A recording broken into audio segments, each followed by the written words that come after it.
Hannah Brooks planted both boots on that platform and looked the rancher dead in the eye without flinching. She had ridden 3 days on a train that smelled like coal smoke and cattle, eaten nothing but salt crackers since Amarillo, and she was not in the mood for softness. She pulled a sealed letter from inside her coat and held it out at arm's length, the way a person hands over something they want no part of. "The woman you were expecting," she said, her voice flat and steady as West Texas hardpan. "She couldn't do it. Cried the whole way through Wyoming. Asked me to give you this." She pressed the envelope against his chest. "I'm sorry for your trouble, mister. I truly am. Before this story goes any further, I want to take just one moment to invite you to subscribe to this channel, ring that notification bell, and leave a comment telling me what city or state you're watching from. I love knowing how far these stories travel. Now settle in, because this one is going to take you somewhere you did not expect. The platform at Red Cedar Station, Montana, was crowded the morning of June the 9th, 1884, the way small-town platforms always are when something interesting is about to happen. Word had gotten around the way word always does in a town of 400 souls that Ethan Walker was coming to collect his mail-order bride. Folks had opinions about that. They had opinions about everything in Red Cedar, but they had especially strong opinions about Ethan Walker, because Ethan Walker owned the largest cattle operation in 3 counties and had spent the better part of the last year writing letters to a woman in St. Louis he had never laid eyes on. Some people thought it was romantic. Most of them were women. Some people thought it was desperate. Most of them were men who had never once written a letter to anybody and couldn't understand why a man with land and money and a decent face would go looking for a wife through the postal service. Ethan didn't care what any of them thought. He never had. He stood at the far end of the platform, wearing his good shirt, the dark blue one his mother had made the year before she died, and he was holding a bunch of wildflowers he had cut from the east meadow that morning before the dew dried. Yellow ones mostly, with a few purple ones tucked in at the edges, because he remembered Clara had written once that purple was her favorite color. He had read her letters so many times the paper had gone soft at the folds. He knew she was 24 years old and had grown up in a boarding house and had never been further west than the Mississippi. He knew she was afraid of thunderstorms and loved peach preserves and had once nursed a 3-legged cat back to health for 8 months before it died anyway. He felt like he knew her. He had been looking forward to this day with a kind of quiet, private joy he hadn't let himself feel in a long time. The train groaned to a stop. Steam rolled across the platform in thick white clouds. Doors opened. Passengers began stepping down, a traveling salesman with 2 trunks, an elderly couple moving slowly and carefully, a young family with children running in 3 directions at once. Ethan watched every face.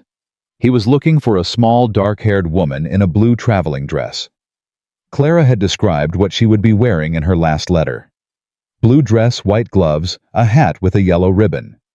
He didn't see her. He waited. The platform crowd thinned. The conductor moved along the side of the train, checking something on his clipboard. The steam began to settle.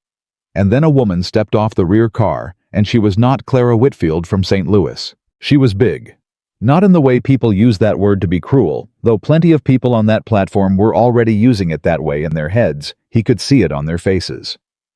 She was tall and broad-shouldered and solidly built, the way a person gets from years of hard physical work, not from softness.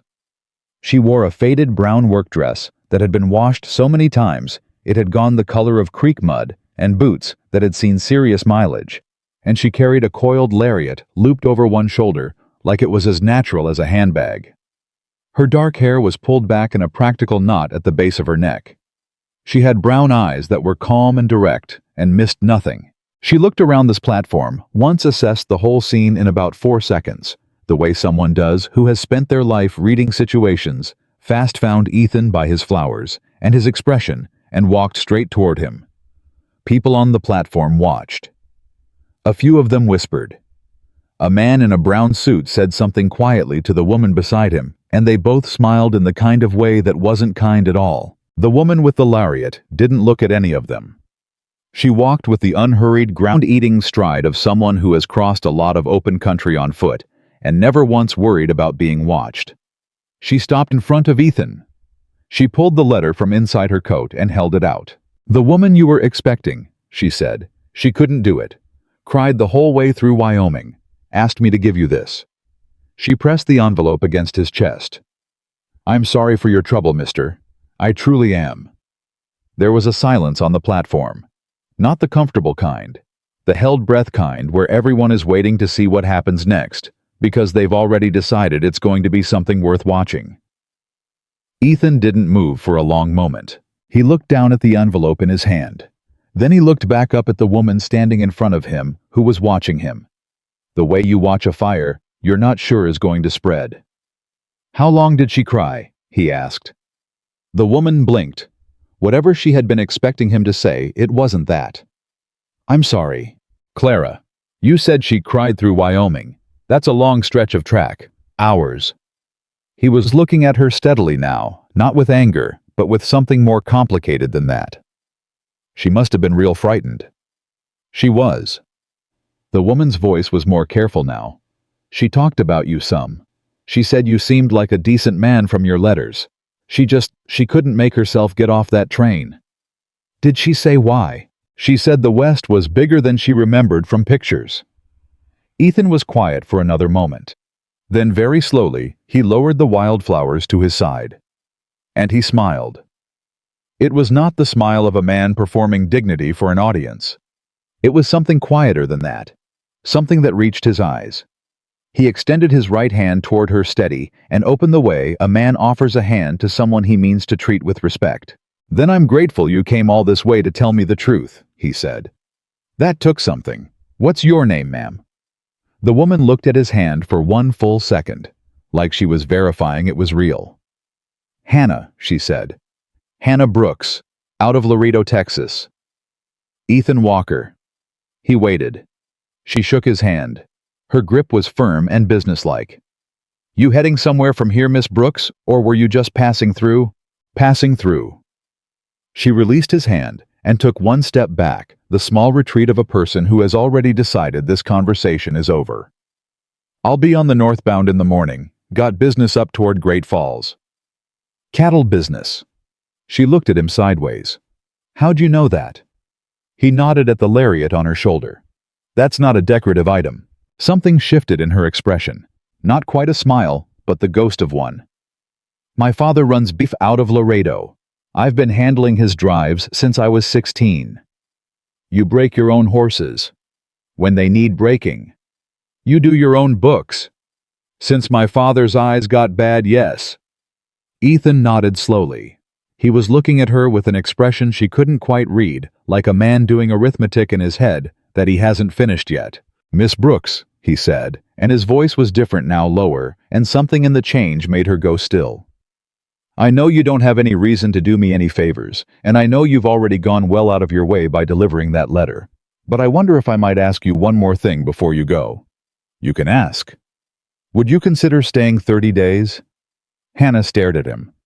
"I beg your pardon. Not in any capacity other than professional," he said quickly, and the word professional was deliberate and careful. "I need help. Ranch help. Real ranch help, not somebody who knows which fork to use at supper. My foreman broke 3 ribs 2 weeks ago, and he's going to be laid up through the end of July.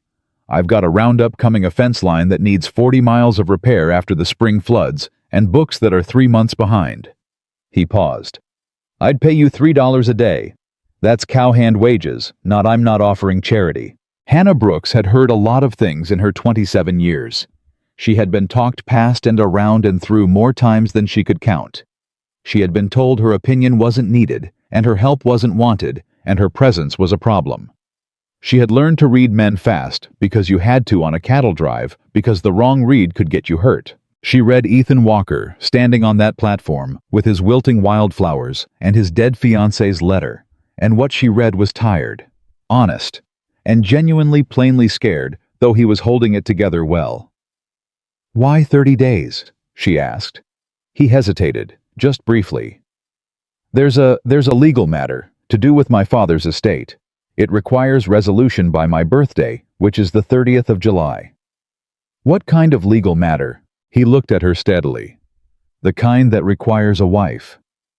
The platform had emptied considerably. Most of the watchers had drifted away once it became clear there wasn't going to be a scene.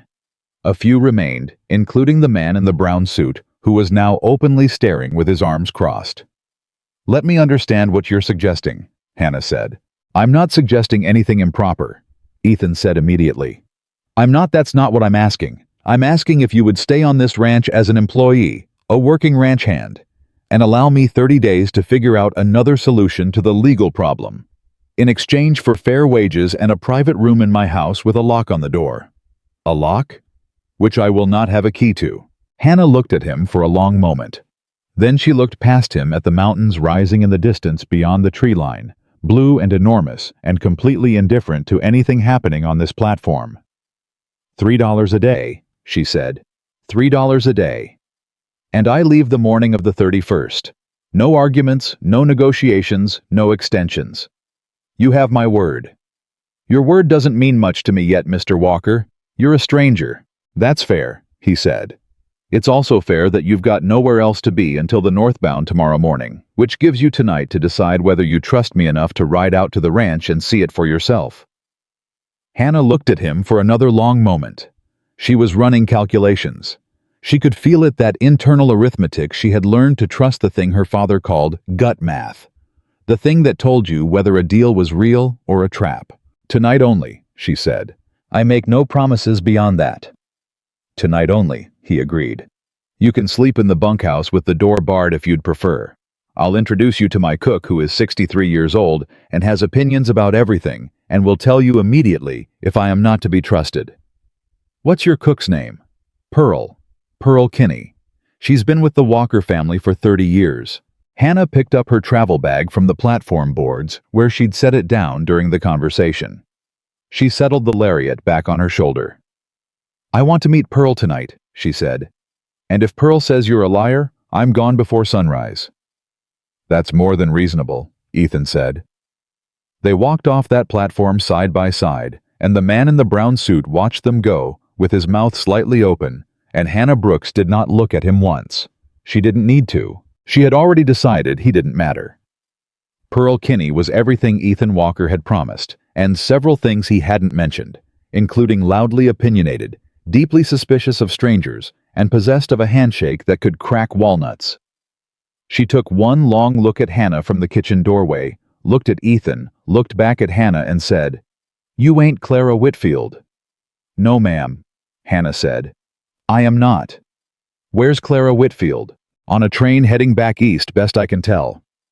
Pearl looked at Ethan. "The St. Louis girl ran." "Clara decided the West wasn't for her," Ethan said carefully. Pearl was silent for 3 full seconds.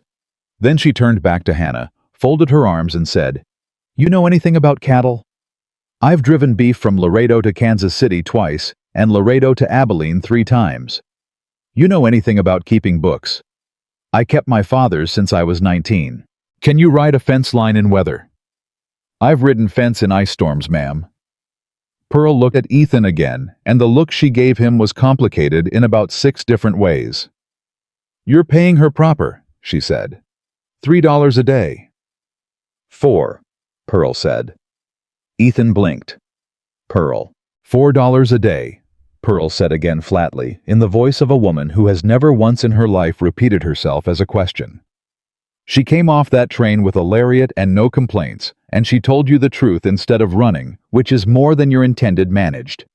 $4 a day, and she eats at the main table, not with the hands." "I'd prefer to eat with the hands," Hannah said. Pearl turned and looked at her with an expression that recalibrated slightly. "Is that so?" "I don't know your hands yet," Hannah said. "You don't sit at the head of a table you haven't earned." There was a pause. Pearl unfolded her arms. $4 a day, she said to Ethan, "and she's staying in the east bedroom, not the bunkhouse, because that roof leaks and it's going to rain Thursday." She looked at Hannah. "You want supper?" "Yes, ma'am, thank you.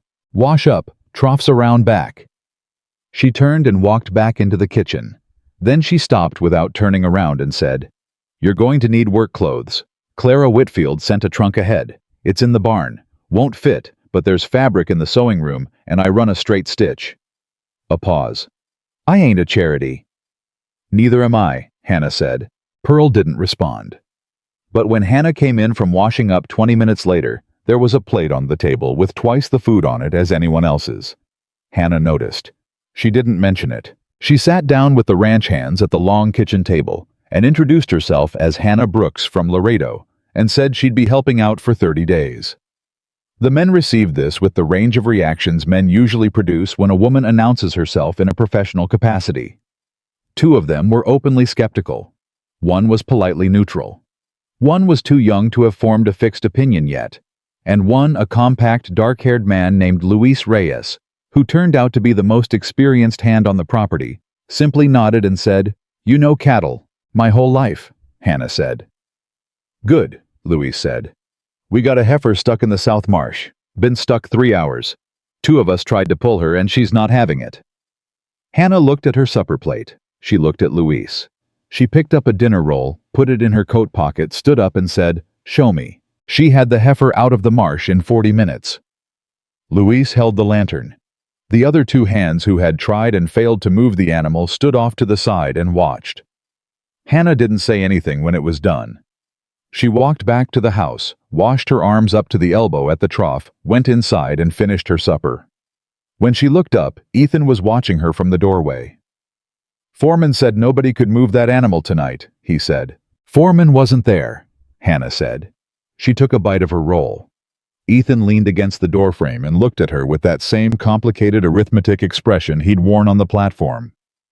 "You going to stay?" he asked. "I said I'd decide by morning." "It's 9:30. "Then I've got a few hours yet," she said.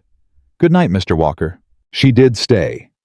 She decided sometime around 2 in the morning, lying on the bed in the east room, listening to the wind come off the mountains and the horses moving quietly in the far corral, that Pearl Kinney was not the kind of woman who kept faith with liars, and that the heifer was still alive because somebody had thought to try, and that $3 a day she was going to accept 4, because Pearl was right, and Hannah was not a charity, was fair wages for fair work, and that the mountains were extraordinary from this window, and she had never in her life seen mountains like these, and she was a practical woman, and practical women did not make decisions based on mountains. She made the decision based on the heifer.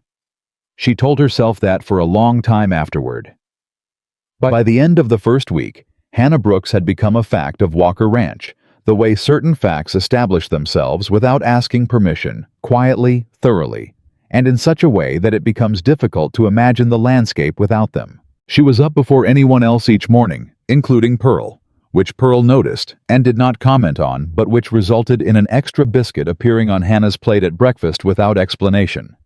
She was out to the south pasture before Luis had finished his first coffee, and she rode the fence line the way someone rides who has been reading fence since before they were old enough to understand why fences matter. The men watched her. They watched the way men watch a person who is doing something better than they expected it to be done, which is different from the way men sometimes watch a woman, though a few of them were doing both.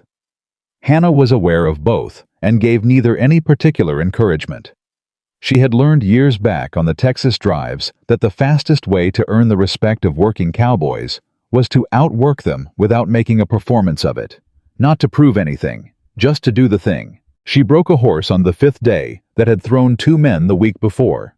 She didn't use a harsh bit or a long whip or any of the methods that some trainers used, and that Hannah had always privately considered evidence of a failure of imagination. She spent an hour just standing in the corral with the animal moving slow, letting it read her. The hands leaned on the fence and watched in silence because something in her stillness commanded it. By the end of the hour, the horse was following her. By the end of 2 hours, she was on its back. It still shuddered and skidded and tried to argue, but it didn't throw her, and by the time she rode it out through the corral gate, it was arguing less. "What did you do?" The youngest hand. A boy named Danny, who was 17 and still amazed by most things, asked her when she brought the horse back in. "I listened to it," Hannah said. "Horses don't talk." "Everything talks," she said. "You just have to know what to listen for." She found the ranch books in a state that was somewhere between disaster and catastrophe. 3 months behind on entries. 2 accounts that appeared to have been double-charged. a payroll ledger with numbers that didn't track against the receipts, and a purchase record for lumber that had no corresponding delivery notation. She sat at Ethan's desk for 2 evenings, with the ledgers spread out around her, and a cup of Pearl's coffee going cold at her elbow, and worked back through it, entry by entry, finding the errors and the omissions, and the places where good intentions had failed to connect with the actual mathematics. She brought Ethan her findings on the evening of the 7th day. He looked at the corrected ledger page. Then he looked at her.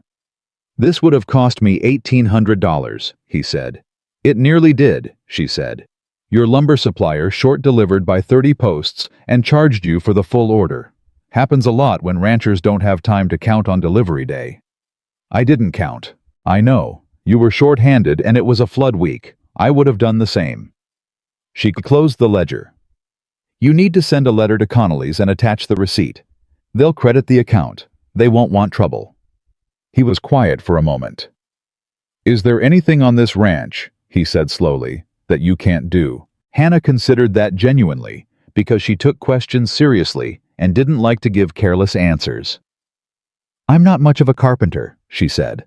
"I can drive a nail straight, but I can't do joinery.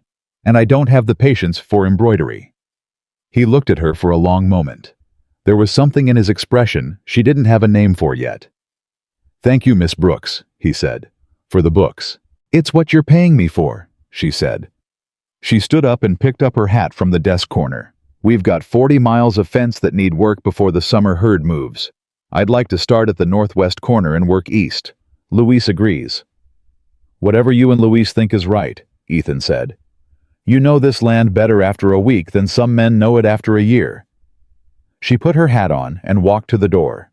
She stopped. She wasn't sure why she stopped. She had meant to keep walking. "Mr. Walker," she said without turning. "Yes." "Why did your father's will require you to be married by your birthday?" There was a pause. "He worried about me," Ethan said. "He thought I was the kind of man who would spend his whole life working and forget to build a life in the process." A pause. He wasn't wrong. Hannah stood in the doorway for another moment. The night was coming in through the open hall window, and it smelled like grass and coming rain, and the horses settling into their evening. "Seems like a hard way to make that point," she said. "My father was a hard man," Ethan said. "He loved that ranch more than anything on earth.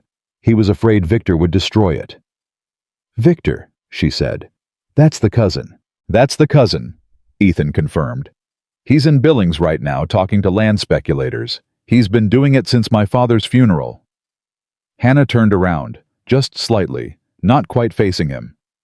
"Does he know about me?" "About the arrangement." "He knows Clara didn't come. He'll know about you soon enough. This county doesn't keep secrets.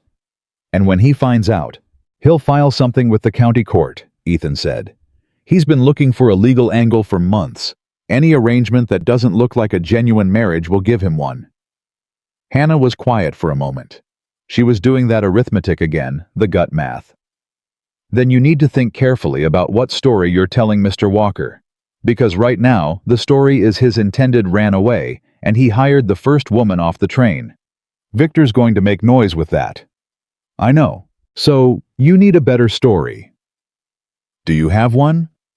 She turned fully then and looked at him in the lamplight and said, "I need to think about it. Give me a few days." "We have 23, he said. "I know," she said. "I'm aware of the calendar. Good night, Mr. Walker." She walked down the hall and out through the back of the house and stood in the yard for a long time with her face tilted up toward the Montana sky, which was doing something spectacular with clouds and stars that she absolutely was not making decisions based on. Victor Walker came to the ranch on the 10th day. He rode up to the front of the house in the middle of the afternoon on a gray horse that cost more than most men earned in a year, wearing a town suit and a hat that had never seen weather. He was 40 years old and handsome in the architectural way of men who know they are handsome and have organized their personalities around it. He had his father's eyes, the Walker family eyes, sharp and pale and assessing, and none of his father's substance. Hannah was coming back from the fence line with Luis when the gray horse appeared at the gate. She saw Victor's eyes find her across the yard and assess her the way a merchant assesses goods. He's not sure he wants to buy. That's Walker Ranch's prodigal cousin, Louise said quietly beside her. I figured, Hannah said. Victor looked at her. He looked at the dust on her coat and the lariat at her hip and the way she was walking, not apologetically, not sideways, just directly forward toward the barn where her horse needed water, and something moved through his expression that wasn't quite contempt, but was the next valley over from it. You must be the replacement, he called out. Hannah stopped. She turned and looked at him. She didn't say anything. Victor pulled his horse up a few feet closer. I heard about Clara. Pity. Ethan always did have trouble keeping things. He looked her over once more slowly, the way that is specifically designed to make a person feel reduced. I have to say this is quite a step down from what he was expecting.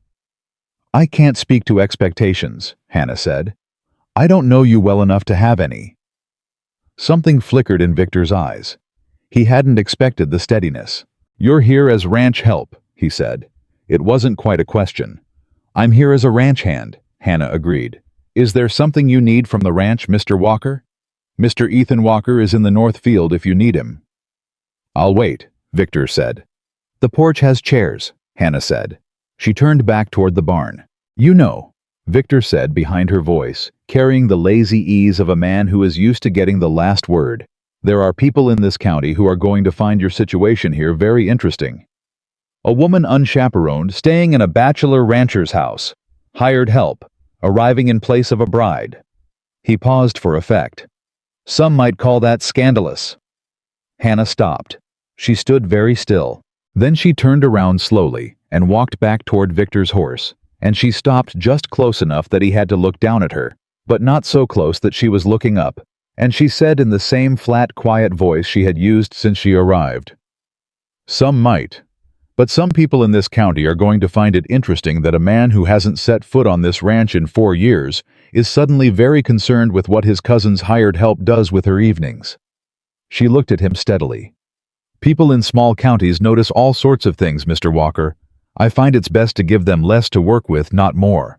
Victor looked at her. For the first time since he rode up, something in his face was not entirely composed. Get off your horse, Ethan's voice said.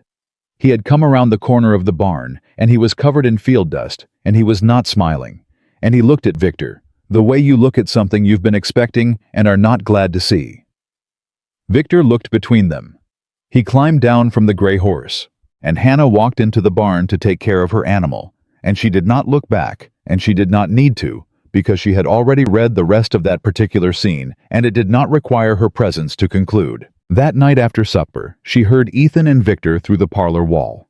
Not the words, just the shape and temperature of the argument, which rose and fell and rose again before going abruptly silent.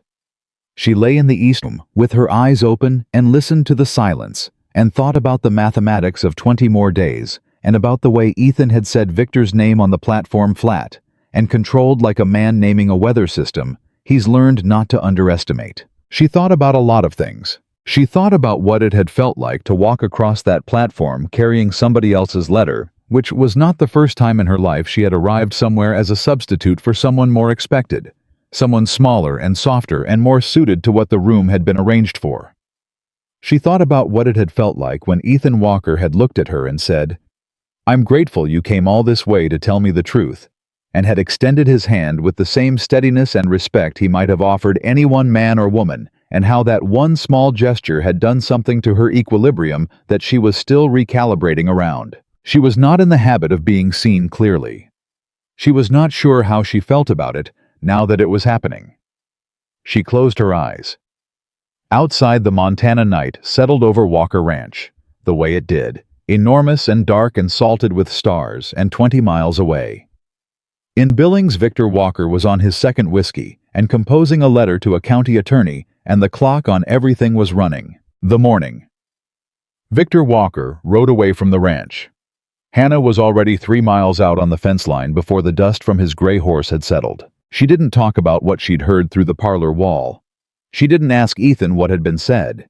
She picked up her tools and her wire, and she went back to work because the fence needed doing, and because she had learned a long time ago that the best response to a man like Victor Walker was not argument. It was evidence. It was 40 miles of repaired fence. It was a corrected ledger and a heifer pulled from a marsh and a horse that nobody else could ride now walking quiet and steady through the north pasture. It was the kind of work that accumulated like interest, slow and steady, and impossible to argue with when it finally came due. Luis rode out to meet her at the halfway mark of the northwest line. He brought coffee in a tin canteen and didn't say anything for the first quarter mile. Luis was a man who understood the difference between silence that needed filling and silence that needed respecting, which was one of the reasons Hannah had decided she trusted him inside of the first 3 days. "Victor's filed something," he said finally. Hannah clipped a wire. "Already. Rode straight from here to the county clerk's office. Tom Hargrove told me this morning. Tom's brother works the desk." "What did he file?" "A formal challenge to the estate terms, claiming Ethan's not in compliance with the marriage requirement." Luis paused. He also told Tom's brother that Ethan was housing an unchaperoned woman of questionable character on the premises and calling it courtship. Hannah set down her wire cutters. She was quiet for a moment. Then she picked them back up. "How many hands know what my arrangement here actually is?" "All of us." "How many of them have talked to anyone in town?" Luis was silent for a fraction of a second too long. "Luis." "Danny told the girl at the feed store. He thought it was real romantic," Luis said carefully. "He's 17. He didn't mean harm by it." Hannah exhaled slowly through her nose. "When did Danny get to be 17 and running his mouth at the feed store?" "He's always been 17. The feed store part is recent." She straightened up and looked out across the fence line and thought for a moment about the specific geometry of the problem, which was this. Victor now had a formal filing and a loose-tongued witness, and Ethan had 22 days and a hired hand who had made absolutely no promises beyond 30 days of fence work. "Tell Danny," she said, "that if he talks about this ranch's business at the feed store again, I'll put him on latrine detail for the rest of the month." "He won't like that." "No," Hannah said. "He won't." She went back to the fence. By the time she returned to the ranch that evening, Ethan had already heard from his lawyer in Billings. She knew it from the way he was standing in the yard when she rode in, not moving, not doing anything, just standing with his hat in his hand, and the particular stillness of a man who has received news that requires a moment of readjustment. She dismounted and led her horse toward the barn and waited. "Victor filed a formal challenge this morning," Ethan said. "I know, Luis told me. My lawyer says we have 10 days before the first hearing." He paused. "He also says that if I can't demonstrate a genuine and credible relationship by that hearing, the court is likely to require additional documentation. Testimony. Witnesses." "What kind of witnesses?" "People who know us. Know that this is real." He said the last word quietly, not quite meeting her eyes. Hannah tied her horse to the post. She turned around. "Mr. Walker, we both know what this is and what it isn't. I am not going to stand up in a court and swear to something false. I know that. I won't do it, not even for this ranch. I know that too." He finally looked at her directly, and his face was stripped of all its careful management for just a moment, just long enough for her to see the exhaustion underneath it. "I'm not asking you to lie, Miss Brooks. I'm asking you.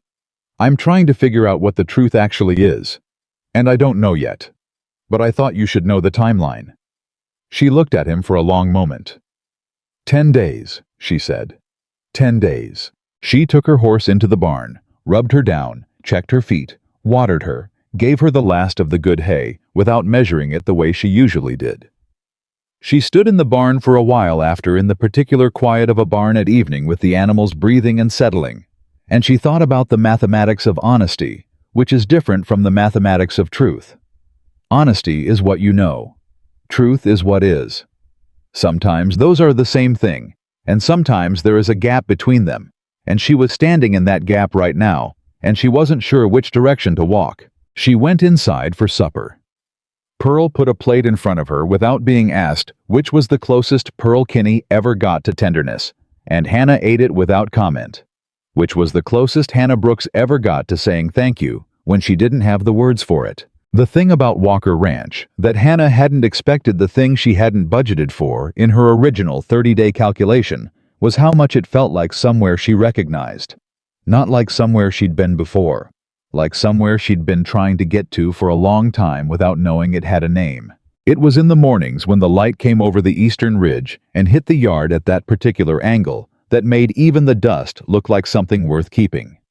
It was in the way the horses moved in the west pasture, easy and unhurried because they had space enough and grass enough and nobody was pushing them.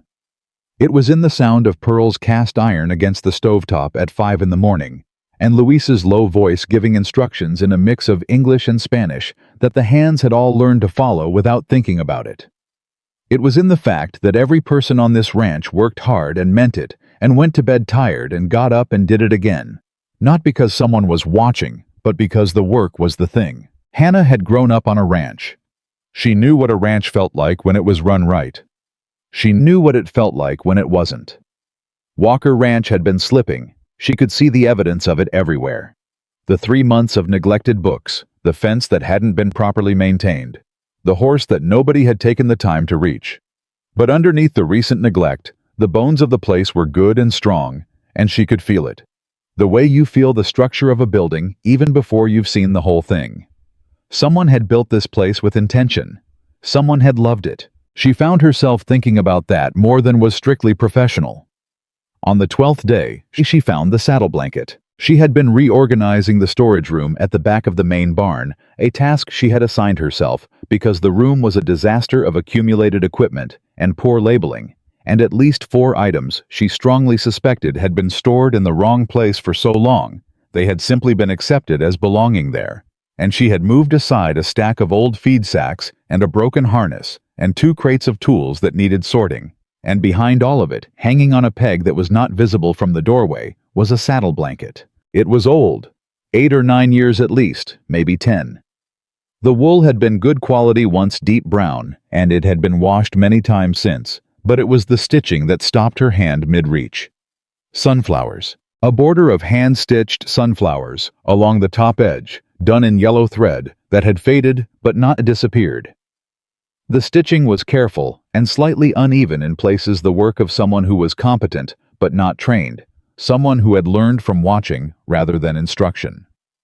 The sunflowers were about an inch tall, each one slightly different from the last, because that's what happens when you stitch by hand without a pattern. You make something that is alive in a specific and irreproducible way. Hannah stood very still. She had a blanket like this. Had owned one for the first 23 years of her life until the night she didn't have it anymore. She was 19 years old when her mother made it. Her mother had been sick that winter, not badly, just the kind of tired that settles into people in their 50s, and she had spent the cold months doing handwork because her hands needed to be occupied and her body needed to rest. She had made Hannah the blanket out of wool she'd bought from a trader, and she'd stitched the sunflowers along the border because sunflowers were Hannah's. Because Hannah had always had a particular feeling about sunflowers, the way they turned their faces, always turning toward what was coming. Her mother died the following spring. The blanket was the last thing she made. Hannah had carried it on every drive after that, had slept under it on the trail, had packed it at the top of her bedroll because it was the one thing she was never going to leave behind. Until she left it behind. She had not thought about that night in a long time, because it was not a comfortable night to think about. The wildfire north of the Billings Road. The smoke so thick she had ridden directly into the edge of it before she understood what she was riding into, and by then the horse was panicking and the air was burning. She had managed to get clear barely, and she had been pushing south when she found the horse. Black gelding, a beautiful animal pinned under a fallen cottonwood that the fire had brought down. The horse was beyond help, and she had known it immediately, and she was already starting to push past because the fire was moving and she needed to be moving faster. And then she saw the man. How was under the horse. Not pinned, exactly, the horse had fallen across his legs, but not on them, wedged against a rock, and he was breathing, but he was unconscious, and she could see a cut on his head that had been bleeding long enough to dry partly on his cheek. Young. Not more than 25. Dark hair. Good jaw, the sunburned hands of someone who worked outdoors.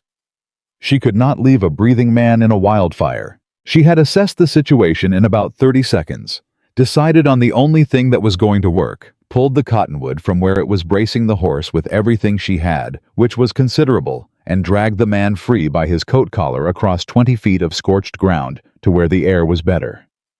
She had wrapped her blanket around him because he was shaking with the kind of cold that comes from shock, even when the air is hot, and she had worked to get him clear-headed enough to move, which took 7 minutes that she counted carefully, because the fire was not being patient about any of this. He had been semi-conscious when they finally walked out of the smoke, her arm under his weight distributed against her side. She had gotten him to the road and flagged down a wagon heading south and handed him off to the driver, who promised to get him to a doctor.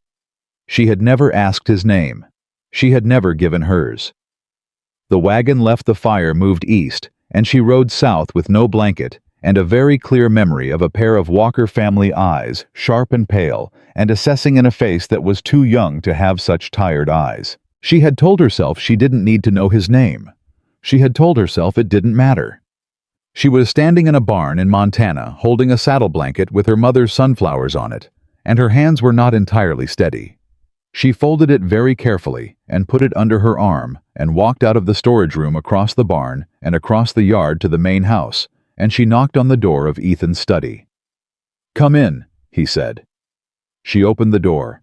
Howe was at his desk with papers spread out in front of him, reading something that had clearly frustrated him, because he had the particular set to his jaw that she had come to recognize over 12 days as his frustration face. He looked up. He saw the blanket. Everything about him went still, not the held-breath stillness of the platform, or the careful stillness of a man managing a difficult conversation. A different stillness. The kind that happens when the mind recognizes something before the body is ready to respond. "Where did you find that?" he said. "Storage room, back of the barn behind the harness rack." She set it on the desk in front of him carefully, like something that mattered. "I stitched those sunflowers, Mr. Walker. My mother taught me the pattern when I was 12. She made me this blanket the winter before she died, and I carried it for 4 years, until one night north of Billings, when I didn't have it anymore." She looked at him steadily. "I left it with an unconscious man in a wildfire because he was shaking, and he needed it more than I did. I always wondered what happened to him." Ethan looked at the blanket for a long, long moment. Then he stood up. He went to the wooden trunk in the corner of the room. She had noticed it before, a heavy old thing with brass fittings that didn't match the rest of the study's furniture, and he opened it. He moved aside several items she didn't look at closely and brought out something she recognized even before she could fully see it. A piece of the blanket. Not the whole of it. The part she remembered leaving had been in better condition than this, but the burn had taken the lower edge and part of the right side.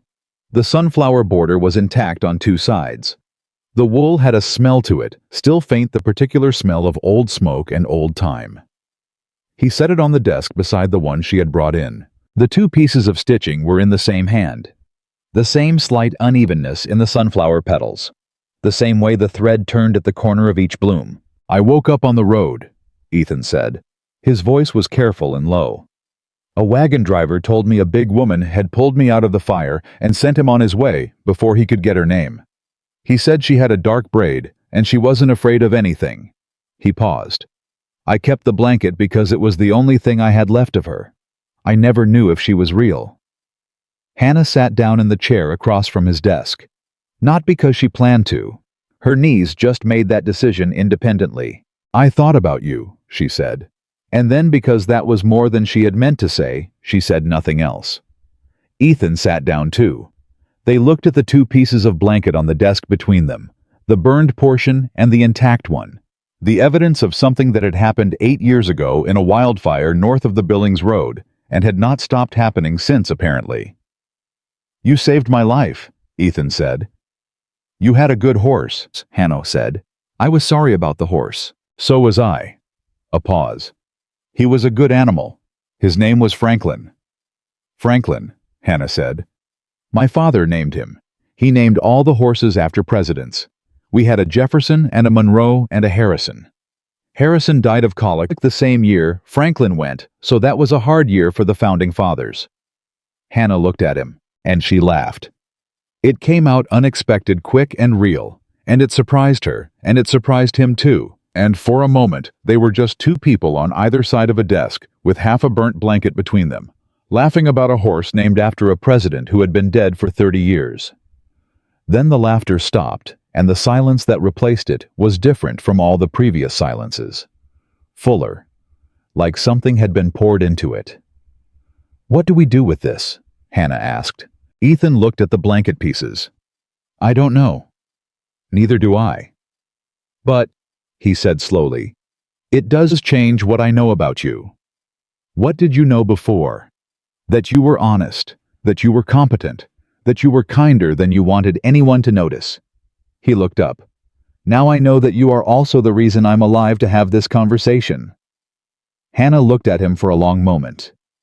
"That seems like an awful lot of weight to put on a 30-day work arrangement." "It does," he agreed. "What do you want to do about it?" She picked up her mother's blanket from the desk. She held it for a moment, feeling the weight of the wool, the particular texture of the stitching under her thumb. Then she folded it carefully and set it back down between them in the space between his portion and hers. "I want to finish the fence line," she said. "And then I want to think." "All right," Ethan said. She stood up. At the door, she stopped again. The doorway was becoming a place where she said things she hadn't planned. "Mr. Walker, what you said on the platform, about being grateful I told you the truth." She kept her hand on the doorframe. "Nobody had said anything like that to me before, in exactly that way." He didn't say anything. He waited because he had learned that she finished her thoughts in her own time. "I just thought you should know that," she said, "that it mattered." She walked down the hall and out through the kitchen door and across the yard in the dark, and she did not go to the east bedroom. She went to the corral fence and leaned on it and watched the horses for a long time, and the stars above. Of Walker Ranch were extraordinary, and she was absolutely not making any decisions based on that. Victor's retaliation arrived on the 14th day in the form of a social occasion which was Hannah would later think a more genuinely vicious weapon than a legal filing. Victor's wife, Cecilia Walker, held a summer gathering at the Walker townhouse in Red Cedar on a Saturday afternoon, and the invitation that appeared at Walker Ranch was addressed to Ethan Walker and guessed in Cecilia's looping hand, and the implication was clear and calculated. Come and be assessed, or stay away and be talked about. Ethan brought the invitation to Hannah at breakfast. She read it once. "She wants to look at me," Hannah said. "The whole county does," Ethan said. "Victor's been managing the story. If we don't show up, he keeps managing it. And if we show up, then they have to deal with the actual facts instead of the version Victor's been circulating." He paused. "You don't have to go. I can make excuses." "What kind of excuses?" "I can say you're not well." Hannah looked at him flatly. "I'm never not well," she said. "Give me 2 hours." Pearl spent one of those 2 hours in the sewing room. Hannah spent the other one at the water basin and the small looking glass in the east bedroom, doing the best she could with what she had and refusing to feel bad about any of it. She was not a woman who owned many fine things. Her hair was her best feature and always had been thick and dark and long enough to do something with, and she put it up in the closest thing she could manage to what she'd seen ladies wearing in magazines, which was not perfect, but was not nothing either. She wore the best of her work dresses, the dark green one, which Pearl had quietly let out at the sides 2 days into Hannah's stay without being asked, and without mentioning it afterward. Ethan was waiting in the yard when she came out. He looked at her for a moment.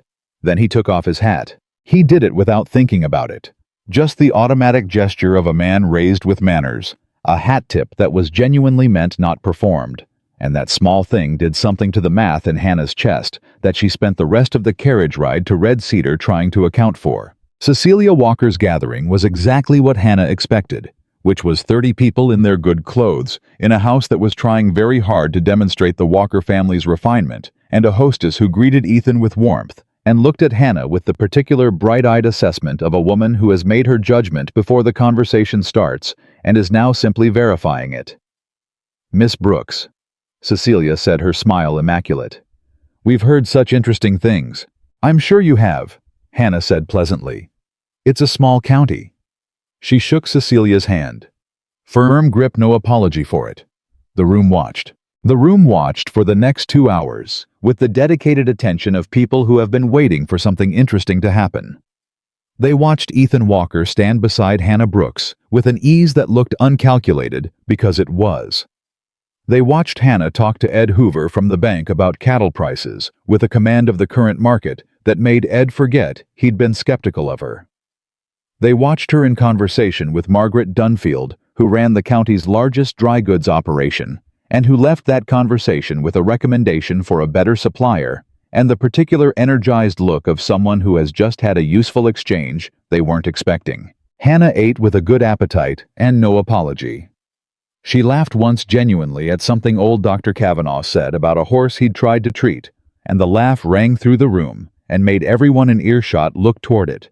Not because it was loud, but because it was completely real. Victor circled the room's edges and watched all of this with a face that was working very hard to remain composed. It was near the end of the afternoon, when the gathering was beginning its gradual dissolution, that Victor finally made his approach. He came up beside Hannah while Ethan was talking to the county clerk across the room, and he positioned himself at the angle that said, "This conversation is private," which is to say the angle that other people in the room could see, but not quite hear. "You're good at this," Victor said quietly. "I'll give you that." "At what?" Hannah asked. She was watching the room, not him. "Performing," he said. "That's what this is, isn't it? A performance. For the county. For the hearing." "I'm eating a biscuit and talking to people," Hannah said. "I don't think that qualifies as performance." "You arrived as a stranger. You're pretending to be a bride." Hannah looked at him then directly, and her expression was calm and not particularly interested. "I arrived as a ranch hand," she said. "I'm still a ranch hand. Everything else you're describing is a story you're telling Mr. Walker, and you should be careful with that. Stories have a way of ending differently than the person who started them intends." Victor looked at her. Something moved behind his eyes that was not as composed as the rest of him. "You can't win this," he said. "I'm not playing a game," Hannah said. "So there's nothing to win." She picked up her cup. "Enjoy the rest of your party." Ethan appeared at her elbow 6 seconds later. He had been watching from across the room. She knew it. She didn't know precisely when she had started being able to feel his attention, only that at some point in the last 2 weeks she had become aware of where he was in any given space without having to look. "You all right?" he said. "Perfectly fine," she said. "Victor's scared." "He's been scared since my father died," Ethan said. "No, he was ambitious before. He's scared now." She looked across the room to where Victor was reassembling his composure beside Cecilia. "There's a difference. Scared people make mistakes." Ethan looked at her. "How do you know that?" he asked. "Because I've been scared before," Hannah said. "And I made mistakes." She set down her cup. "We should go. You've been seen with me. People will talk, and they'll talk in a different direction than Victor wanted. That's enough for today." They drove back to Walker Ranch in the late afternoon, and the mountains caught the sun the way they only do in Montana in summer, red and gold at the edges. And Hannah sat beside Ethan on the carriage seat and looked at the mountains and thought about Victor's scared eyes and thought about the blanket on Ethan's desk and thought about a horse named Franklin and a fire 8 years ago and a young man with tired eyes who had kept half a burnt blanket in a trunk as proof that something had been real. They were a mile from the ranch gate when Ethan said quietly, "You were remarkable today." Hannah looked straight ahead. "I was myself," she said. "That's the only thing I know how to be." "I know," he said. "That's what I meant." She didn't answer that, but her hands folded in her lap were not quite as still as she wanted them to be. Luis was waiting at the gate when they returned. He had a look on his face that Hannah had not seen before, which was the look of a man bearing information he would have preferred not to have. "Victor's attorney," Luis said, before they had fully stopped, "delivered a second filing to the county clerk this afternoon while you were in town.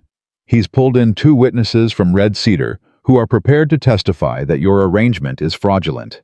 A man named Dobbins from the hardware store and a woman, a Mrs. Foley." Ethan went very still. "Mrs. Foley," he said. You know her? Hannah asked. She's Cecilia's aunt, he said quietly. She was at the gathering today. Hannah thought back through the afternoon. She placed the name. A gray-haired woman near the window who had watched the room with sharp eyes and a closed expression and had not spoken to Hannah once. She was watching us, Hannah said. She was watching you, Louise said. Hannah thought about Victor's scared eyes.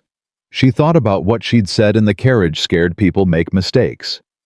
She thought about the fact that 2 witnesses and a second filing in the same afternoon was not a mistake. It was an escalation. How many days to the hearing? She said. 8, Louise said. Hannah sat with that for a moment. 8 days.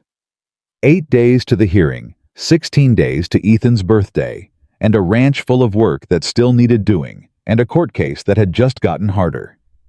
She climbed down from the carriage. All right, she said. Luis, I need you and Danny on the south fence at first light tomorrow. We're not losing schedule to this. She looked at Ethan. You need to talk to your lawyer tonight. I want to know exactly what these 2 witnesses have said and how much of it is true. Some of it's true, Ethan said. You are a ranch hand. We did meet on a platform. Clara did. What's not true is the fraudulent part, Hannah said. And what's not true is any implication that you have been anything other than a man of complete integrity in how you have treated me on this property. She held his gaze. Tell your lawyer that, and tell him I will testify to it under oath without hesitation. Ethan looked at her for a long moment. Hannah, he said. It was the first time he had used her given name just like that without the miss. She noticed. Get your lawyer on the line, she said. We've got 8 days. She walked toward the barn to put her good dress away and change back into the clothes that meant business, and the evening settled over Walker Ranch and somewhere in Billings. Victor Walker was reading a second filing with the particular satisfaction of a man who believes he has won something, and the saddle blanket with the sunflower border sat on Ethan's desk in 2 pieces that had been waiting 8 years to be put back together. 8 days felt like 8 minutes. Hannah learned that about crisis early in her life. That time does not behave the same way when something is coming toward you as it does when nothing is. The days before the hearing moved with the particular compressed urgency of a storm that has already made up its mind, and the ranch moved with it because Hannah would not let it stop. She was up before 4 every morning. She had the south fence finished by the end of the 15th day, which Luis called impossible, and Danny called terrifying, and Hannah called Tuesday. She rode the perimeter of the north pasture on the 16th day and found 2 additional breaks in the line that the flooding had opened up and that nobody had flagged fixed them both before noon and was back at the ledgers by early afternoon because Ethan's lawyer had asked for a complete financial accounting to demonstrate the ranch's operational stability in court, and Hannah was not going to hand a Billings attorney incomplete work. Ethan watched all of this. He didn't say much about it. He was not a man who narrated things he was feeling, which Hannah had identified as both his best quality and his most inconvenient one. But she felt him watching. She felt the particular quality of his attention, the way you feel weather coming. Not a sound exactly, more a pressure, a change in the atmosphere that your body registers before your mind gets around to naming it. On the 16th evening after supper, after Pearl had gone to her room and the hands had gone to the bunkhouse, and the ranch had settled into its nighttime quiet, Ethan came and sat on the porch steps where Hannah was drinking her last cup of coffee and looking at the dark shape of the mountains against the sky. He sat down 2 steps below her. He didn't say anything for a while. Tell me about your father's ranch, he said finally. Hannah looked at the mountains. What do you want to know? What it was like, growing up on it. She was quiet for a moment. Not because she didn't want to answer, but because she was choosing which part of a large thing to hand over. It was the Brazos River country, she said. Flat in a way that Montana isn't flat. You could see weather coming from 50 miles out. My father used to say the horizon was God's telegraph. She wrapped both hands around her cup. He was a hard man. Not mean, just shaped by hard things. He didn't have a lot of soft language. He showed you he loved you by teaching you how to survive. Is he still there on the ranch? He is. Getting older. His eyes are nearly gone now. My brother runs the day-to-day. A pause. My brother didn't want me on the drives after I turned 20, thought it wasn't appropriate. But you went anyway. My father wanted me there. My father understood what I was capable of. She took a sip of her coffee. My brother is not a bad man. He just has a picture of what a woman is supposed to be doing, and I don't fit in the frame. Ethan was quiet for a moment. Is that why you were on that train heading north? Partly. She considered how much to give him and gave him more than she planned to. My brother got married in April. His wife is a perfectly good woman. She took one look at me and decided I was a problem to be solved. She said it without bitterness, just the flat fact of it. I've been solving myself out of situations my whole life. It seemed like a good time to do it geographically. Great Falls, he said. A woman I knew from a drive 3 years ago has a spread up there. She offered me a position in February. I just hadn't gotten around to taking it yet. She paused.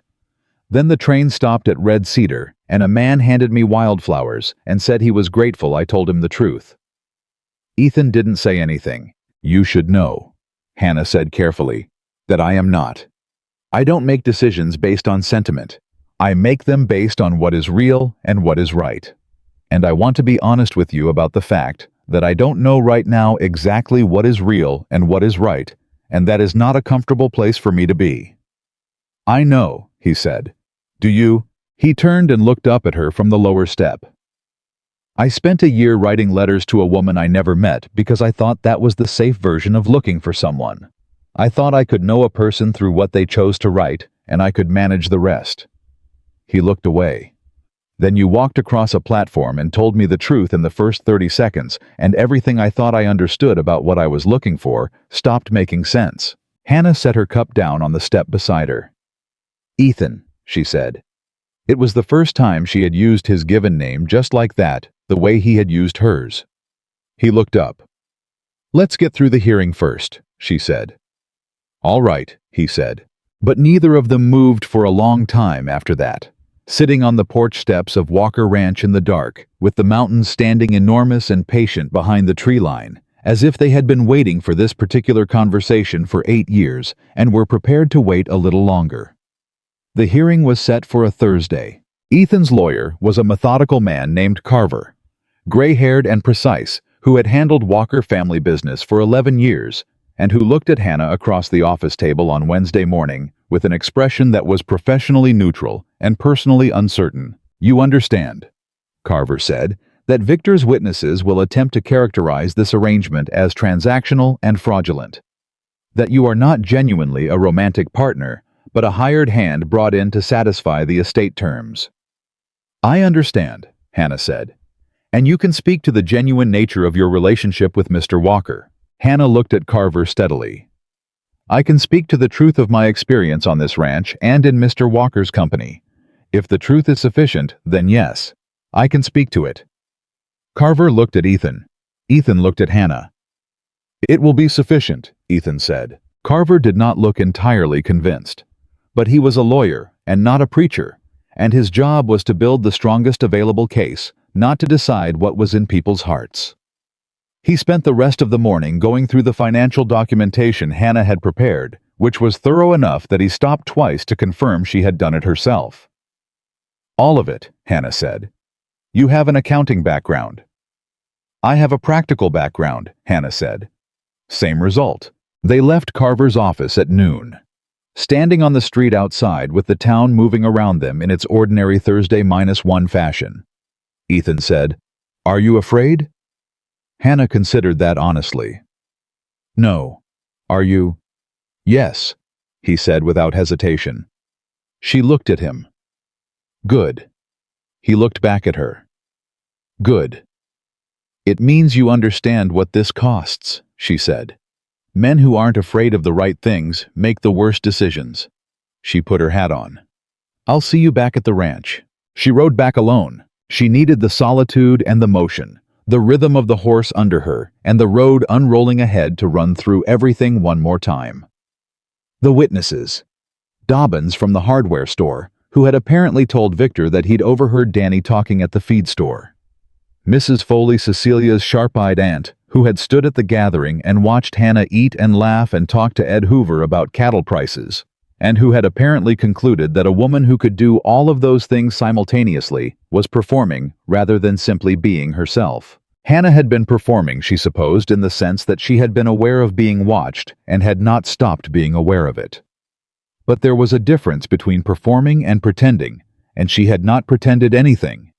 She had been herself loudly and without apology in a room full of people who expected something smaller. If that looked like a performance to Mrs. Foley, that was Mrs. Foley's limitation, not Hannah's. She was 3 miles from the ranch gate when she heard the sound. She pulled up her horse. Sound carries strangely on open land.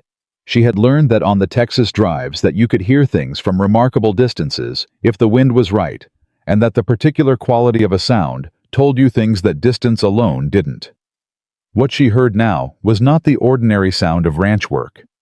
It was the sound of raised voices, multiple people, and one voice higher than the others, Pearl's voice. Hannah pressed her heels in and rode. She came through the ranch gate at a pace that brought Luis out of the barn at a run, and she was off her horse and moving toward the sound before he reached her. "What is it?" she said. "Victor came," Luis said, matching her stride. "Brought 2 men with him. They're in the yard with Pearl." "Where's Ethan?" "Northfield. I sent Danny to get him." Hannah rounded the corner of the house. Victor was standing in the middle of the yard with a county deputy on his left and a man she didn't recognize on his right, and Pearl Kinney was standing on the front steps with her arms folded and a cast-iron skillet in her right hand, not raised but not lowered, either position of a woman who hasn't decided yet. "Do not have the authority to enter this house without," Pearl was saying. "Ma'am, I'm not asking to enter the house," the deputy said with the resigned patience of a man who has been arguing with Pearl Kinney for longer than he wanted to. "I'm asking you to confirm." "I don't confirm anything for men who show up unannounced with Victor Walker," Pearl said. Victor saw Hannah. His expression adjusted. Not quite surprised because he had been expecting her eventually, but something in the adjustment told her that he had timed this visit to the gap between her departure to Carver's office and the time he calculated she would return, and she was back earlier than he'd expected. "Miss Brooks," he said, "we were just discussing the upcoming hearing." "On private property," Hannah said, "without the property owner present." "The property owner is unavailable. He'll be here in 10 minutes. She walked across the yard until she was between Victor and the porch steps, which put her between Victor and Pearl, which was where she intended to be. "You can wait or you can go." "I'm here in an official capacity," Victor said, and he looked at the deputy when he said it. The deputy cleared his throat. "Mr. Walker has a court order requesting documentation of certain property records prior to tomorrow's hearing, specifically the livestock inventory, and those records are with Mr. Walker's attorney," Hannah said. "As the court has been informed, any documentation requests go through Carver's office." She looked at the deputy directly. "I think you know that." The deputy had the look of a man who did in fact know that, and who had been hoping nobody would say it out loud. "Yes, ma'am," he said with a brevity that suggested he was going to be having a conversation with Victor Walker about appropriate procedures at the earliest opportunity. Victor looked at Hannah. "You have good instincts," he said quietly, pitched below the deputy's hearing. "I have experience," Hannah said, equally quiet. "With men who use official channels to do unofficial things, you learn to recognize the pattern. And yet," he said, "tomorrow you're going to sit in that courtroom and tell a judge that what's happening on this ranch is something real, something genuine." He let that sit for a moment. "Is it Miss Brooks genuinely, because I've been watching you for 2 weeks, and what I see is a capable woman doing a job that happens to come with a deadline?" Hannah looked at him. She thought about the porch steps in the dark. She thought about a man sitting 2 steps below her saying, "I stopped knowing what I was looking for." She thought about a burnt blanket in a trunk and 8 years of not knowing if something was real. "You should leave now," she said. "The documentation is with Carver. The deputy knows the procedure. You've done what you came to do, which was not about documentation."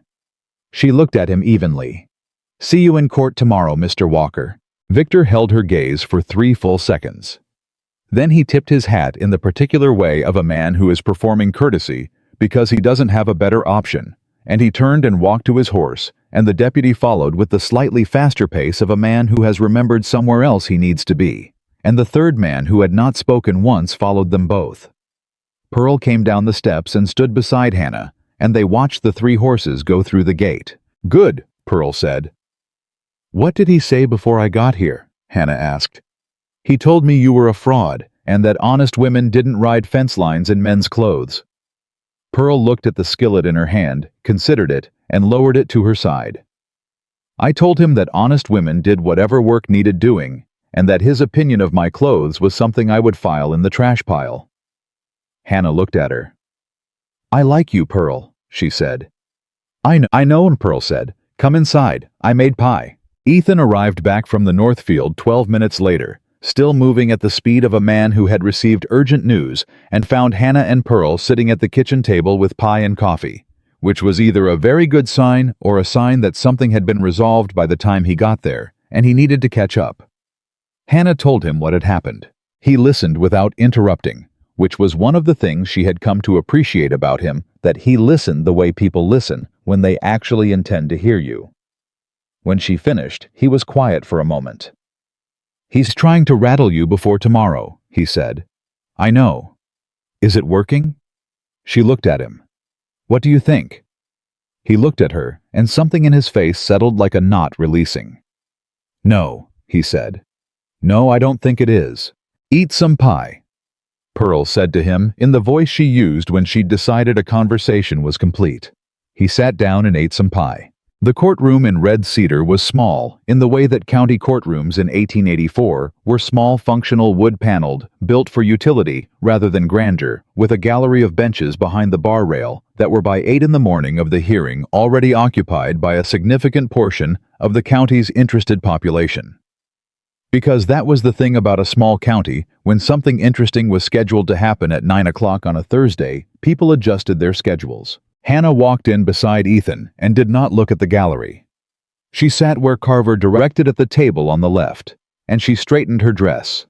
The dark green one, Pearl, altered the best she had, and she folded her hands in her lap and looked at the judge's bench and waited. Victor was at the table on the right with his attorney, a younger man named Priest, who had the particular energy of someone who had prepared extensively and was very confident about it. Victor was in his town suit. He looked across at Hannah once briefly, and she looked back at him with the same expression she used for ledger errors, identifying, categorizing, moving on. Judge Howard Crane was 61 years old and had been sitting on this bench for 19 years and had the durable skepticism of a man who has heard most stories and remained permanently unconvinced by the ones that rely too heavily on their own elegance. He read the filings in front of him without expression, looked up, looked at both tables and said, "Let's proceed." Victor's attorney went first. "How was good?" Hannah granted him that privately. He laid out the timeline cleanly. Clara Whitfield's failure to appear. Hannah's arrival in Clara's place, the 30-day arrangement, the lack of any prior relationship between Walker and Brooks, and he framed all of it with the particular precision of a man who knows that truth is not the enemy. Context is. Everything he said was technically accurate. What he was constructing from accurate pieces was a structure that bore very little resemblance to what had actually happened. Dobbins from the hardware store testified that he had overheard a ranch hand describe the arrangement as a business deal to keep the ranch from going to Victor. He was nervous on the stand and repeated himself twice and kept looking at Victor when he answered, which was a tell that Judge Crane noticed, because Judge Crane noticed everything. Mrs. Foley was more composed. She described the gathering at Cecilia's house in careful detail, Hannah's behavior, Ethan's attention, the overall impression of two people managing an appearance rather than being themselves. She was a precise woman, and she believed what she was saying, and that was what made her more dangerous than Dobbins. She wasn't lying. She was wrong, but she wasn't lying. When she stepped down, Priest looked at the judge with the quiet satisfaction of a man presenting a completed argument. Then Carver said, "Your Honor, Mr. Walker would like to address the court directly." Priest was on his feet. "Your Honor, the counsel for the respondent has the right to—" "I know my procedure, Mr. Priest," Judge Crane said and looked at Ethan. Mr. Walker. Ethan stood. I didn't have notes. He had told Carver the night before that he wasn't going to use notes, and Carver had not been pleased about it, and Ethan had listened to Carver's concerns with complete respect and then not changed his mind. He stood in front of Judge Crane and the crowded gallery and Victor's carefully composed face, and he told the truth. Not the estate, not the deadline, not the legal architecture of his father's will. He started with a wildfire north of the Billings Road 8 years ago, and a horse pinned under a cottonwood and smoke so thick the sun went brown. He talked about waking up on a road with a wagon driver telling him a woman had carried him out of the fire and disappeared before he got her name. He talked about keeping half a blanket in a trunk for 8 years, because it was proof that someone had chosen to save his life without knowing him, without asking for anything, without waiting to be thanked. He talked about standing on a platform with wilting wildflowers, and a letter from a woman who had changed her mind, and a stranger walking toward him with a lariat, and the most direct eyes he had ever seen in his life, and the exact words she said, and the fact that his first response to those words was not anger, but gratitude. He talked about a heifer in a South Marsh, a horse nobody else could reach, 40 miles of fence in weather, books corrected without being asked, a woman who ate with the hands because you don't sit at the head of a table you haven't earned, a woman who had told him on a porch in the dark that she didn't make decisions based on sentiment, and who he knew. With the certainty of a man who has been paying very close attention, was sitting in this courtroom right now, making one of the most significant decisions of her life. The courtroom was completely silent. Judge Crane was looking at Ethan with an expression that had shifted from durable skepticism to something more complicated. "Your Honor," Ethan said, and his voice was steady and quiet and entirely without performance. "I cannot tell you what the future holds. I can tell you that every day of the last 17 days has been the most honest and necessary and real experience I have had in a very long time. And I can tell you that whatever this court decides today, I am not here to protect an inheritance. I am here because the woman sitting at that table came off a train and handed me a letter and told me the truth, and I would rather lose this ranch than stand in front of you and pretend that what happened on this property over the last 3 weeks was anything other than what it was." He paused. "Which is the beginning of something I don't have a finished word for yet." He sat down. The silence in the courtroom lasted 4 full seconds. Then Judge Crane looked at Hannah. "Miss Brooks," he said, "the court would hear from you." Hannah stood. She had not prepared a speech. She was not a speech person. She was a person who said the thing that was true and stopped when the true thing was finished. She stood in front of Judge Crane and the gallery and Victor's table, and she said, "I came to Red Cedar to deliver a letter. I had a northbound train to catch the next morning, and no intention of missing it." She paused. "I missed it." She looked at the judge steadily. "I'm going to tell you something I haven't said out loud before. Not to Mr. Walker, not to Pearl Kinney, not to anyone on that ranch." She took a breath. "I never stayed because of the ranch. I knew within the first 3 days that I could fix the books and the fence and the horse and the marsh, and I knew that wasn't why I was staying. I stayed because every morning on Walker Ranch felt like the first morning of something I hadn't known I was waiting for. And every evening on that porch felt like coming home to a place I'd never been." She stopped. Then she said simply, "And every day he became more the man I wanted beside me." The courtroom did not make a sound. Victor's attorney had his pen in his hand. He was not writing. Victor was looking at his table. Judge Crane sat back in his chair and looked at both of them for a long moment, with the eyes of a man who has been deciding the truth of things for 19 years and knows it when he hears it. He looked at Victor's table. "Mr. Priest," he said, "your witnesses have testified to the circumstances of this arrangement. I do not dispute the accuracy of their timeline. What I dispute is the conclusion drawn from it." He picked up his pen and made a notation. "Two people who met under unusual circumstances and who have developed a genuine attachment in the time since is not fraud. It is in my 19 years on this bench closer to the most honest account of how attachments form than most of what I hear in this room." He set his pen down. "The challenge is dismissed." The gallery exhaled. Victor went very still. "Furthermore," Judge Crane said, and his voice had the particular weight of a man adding something he has decided carefully. I would note for the record that the bringing of this challenge, the timing, the witnesses, the documentation requests made through unofficial channels on private property, constitutes conduct that this court will be monitoring with considerable attention going forward. He looked directly at Victor for the first time. Is that understood, Mr. Walker? Victor's jaw tightened. Yes, Your Honor. Good. Crane looked at Ethan. Congratulations, son. Now don't waste it.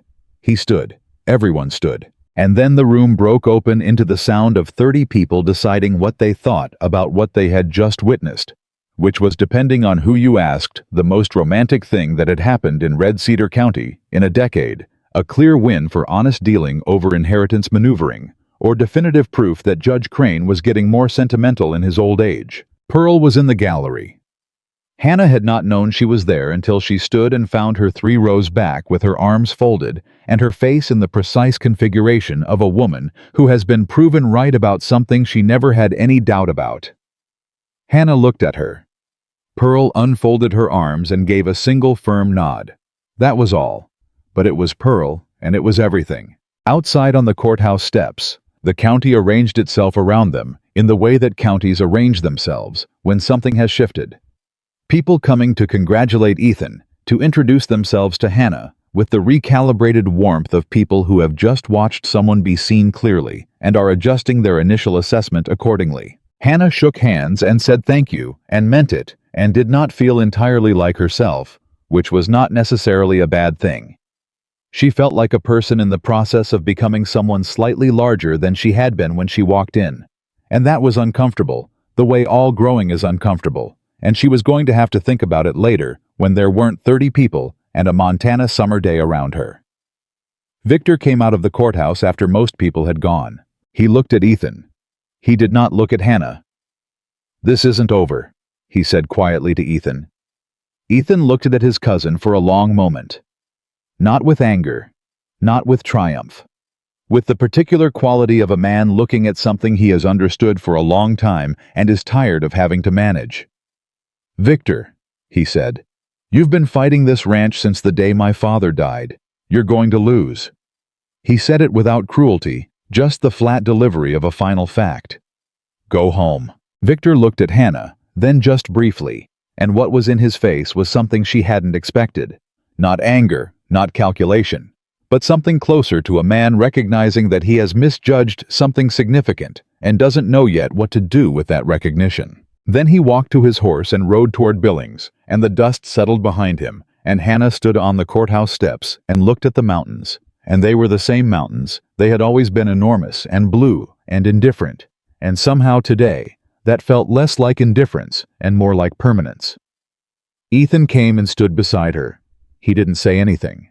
She didn't say anything either. They stood on the courthouse steps in the summer of 1884, with 13 days left on a 30-day arrangement that neither of them was thinking about in those terms anymore, and the whole county moved around them, and the mountains held still, and the thing that had been beginning since a platform and a letter and a pair of wildflowers continued its patient, unhurried, inevitable work. We should get back, Hannah said finally. Luis is short-handed on the north fence. We should, Ethan agreed. Neither of them moved immediately. Then Hannah said in a voice that was very quiet and very even. That thing you don't have a finished word for yet. He looked at her. I think I might be starting to, she said. She walked down the steps to where their horses were tied, and she did not look back, and she did not need to, because she could feel him standing there in the particular way she had learned to feel his presence. Like weather, like pressure, like something the atmosphere does before the thing you've been waiting for finally arrives. They rode back to Walker Ranch, in the kind of silence that has weight to it, the kind that isn't empty, but full-pressed tight, with everything that had been said in that courtroom, and everything that hadn't been said on the courthouse steps. The horses moved at an easy pace, and the road unrolled, and neither of them spoke for the first 2 miles, and it was not uncomfortable. That was the thing Hannah noticed most. The silence between them had stopped being uncomfortable somewhere in the last 17 days, and she hadn't marked the exact moment it happened, only that it had. Luis was waiting at the gate again. He had developed. Hannah had noticed a habit of being at the gate when things were coming to a head, as though he had some internal barometer for the ranch's pressure and positioned himself accordingly. He looked at their faces when they rode in and read what was there, and something in his shoulders released. "Well," he said. "Dismissed," Ethan said. Luis closed his eyes for 1 second. Then he opened them and said, "Danny owes me $2. "You bet on the hearing," Hannah said. "Danny bet against. I told him he was an idiot." Luis took Ethan's horse. "Pearl made a cake." "Pearl said she wasn't making a cake," Ethan said. "Pearl said a lot of things," Luis said. "Pearl made a cake." Inside, Pearl was standing at the kitchen counter with the specific posture of a woman who has done something she intends to present as ordinary. The cake was on the table. It was a real cake, 3 layers, with the kind of effort that takes most of an afternoon, and Pearl had put wildflowers on the plate around it, yellow ones, which was either a coincidence or Pearl being Pearl, and Hannah suspected it was Pearl being Pearl. "Sit down," Pearl said without turning around. "Both of you." They sat. Pearl cut the cake. She put the first piece in front of Hannah. She put the second piece in front of Ethan. She cut a third piece for herself, which she had never done at the main table before in Hannah's presence, and she sat down at the end of the bench and picked up her fork. "Good," she said. And then she ate her cake, and that was the entirety of Pearl Kinney's victory speech. Danny came in from the bunkhouse at some point and hovered in the doorway until Pearl pointed at a chair without looking up, and he sat down and got a piece of cake too, and Luis came in and did the same. And for a while, Walker Ranch sat around a kitchen table, eating cake in the particular way of people who have been through something together and are letting themselves feel the other side of it. Hannah ate her cake and looked at the people around the table and felt something move through her chest that she didn't immediately have a word for. It was not happiness exactly, though it was in the neighborhood. It was more like recognition. The feeling of a thing arriving that you have been waiting for long enough that you'd stopped actively waiting and just carried the waiting around with you, the way you carry something that's been in your pocket so long, you forget it's there. She looked up and found Ethan looking at her from across the table. She looked back down at her cake. She was going to need to think about all of this very carefully. The trouble with thinking carefully was that the next 3 days did not leave much room for it. The north fence needed 2 more full days of work. The cattle needed moving to summer pasture, which required 4 days coordination that couldn't slip because the grass wouldn't wait for human emotional complications. The ranch books needed a final reconciliation pass before Carver filed the last documentation with the estate. Hannah threw herself into all of it with the same thoroughness she brought to everything. And if part of the reason was that staying in motion kept her from having to sit still with the thing she was feeling, she did not examine that part too closely. On the 20th day, a letter arrived from Great Falls. Hannah found it on the kitchen table when she came in from the pasture. It was addressed in the handwriting of her friend, May Sutherland, and it said, among other things, that the position was still available, that May's operation was expanding, and that if Hannah arrived before the 1st of August, there would be a foreman's salary in it, rather than a hand's wage. It was a good letter. It was a generous offer from a woman Hannah respected.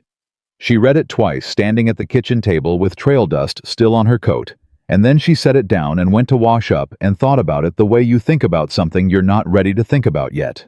Ethan found it on this table an hour later. She was in the study reconciling the ledgers when she heard him come in through the front door and stop in the kitchen. The silence that followed the stopping had a particular quality. She kept her pen moving. His footsteps came down the hall and stopped at the open study door. "May Sutherland," he said. "She's a good rancher. I've known her since the Abilene drive."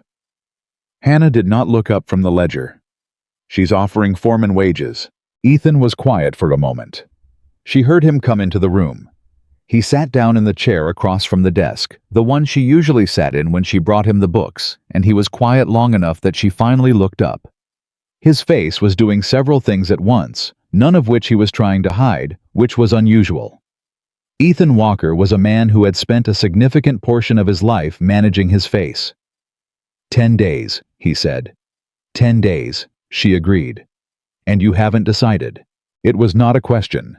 She considered him for a moment. "No," she said. I haven't. What do you need in order to decide? She set her pen down. That's the thing, Ethan. I don't think this is something I can decide by collecting more information. She looked at him steadily. This is the kind of decision you make because you know what you know, and I know what I know. I just have to... She stopped. I have to figure out whether what I know is enough. What do you know? He asked quietly. She was quiet for a long moment. Then she said, I know that I have spent my entire adult life being competent in places that didn't want me.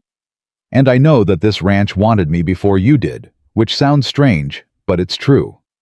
The fence wanted me. The books wanted me. That heifer in the marsh wanted me. A pause. And somewhere around the 8th day, I knew you did too, and that scared me in a way the fence and the books and the heifer didn't. Why? He said. Because I can fix a fence, she said. And I can't fix what happens if I'm wrong about a person. He looked at her for a long time.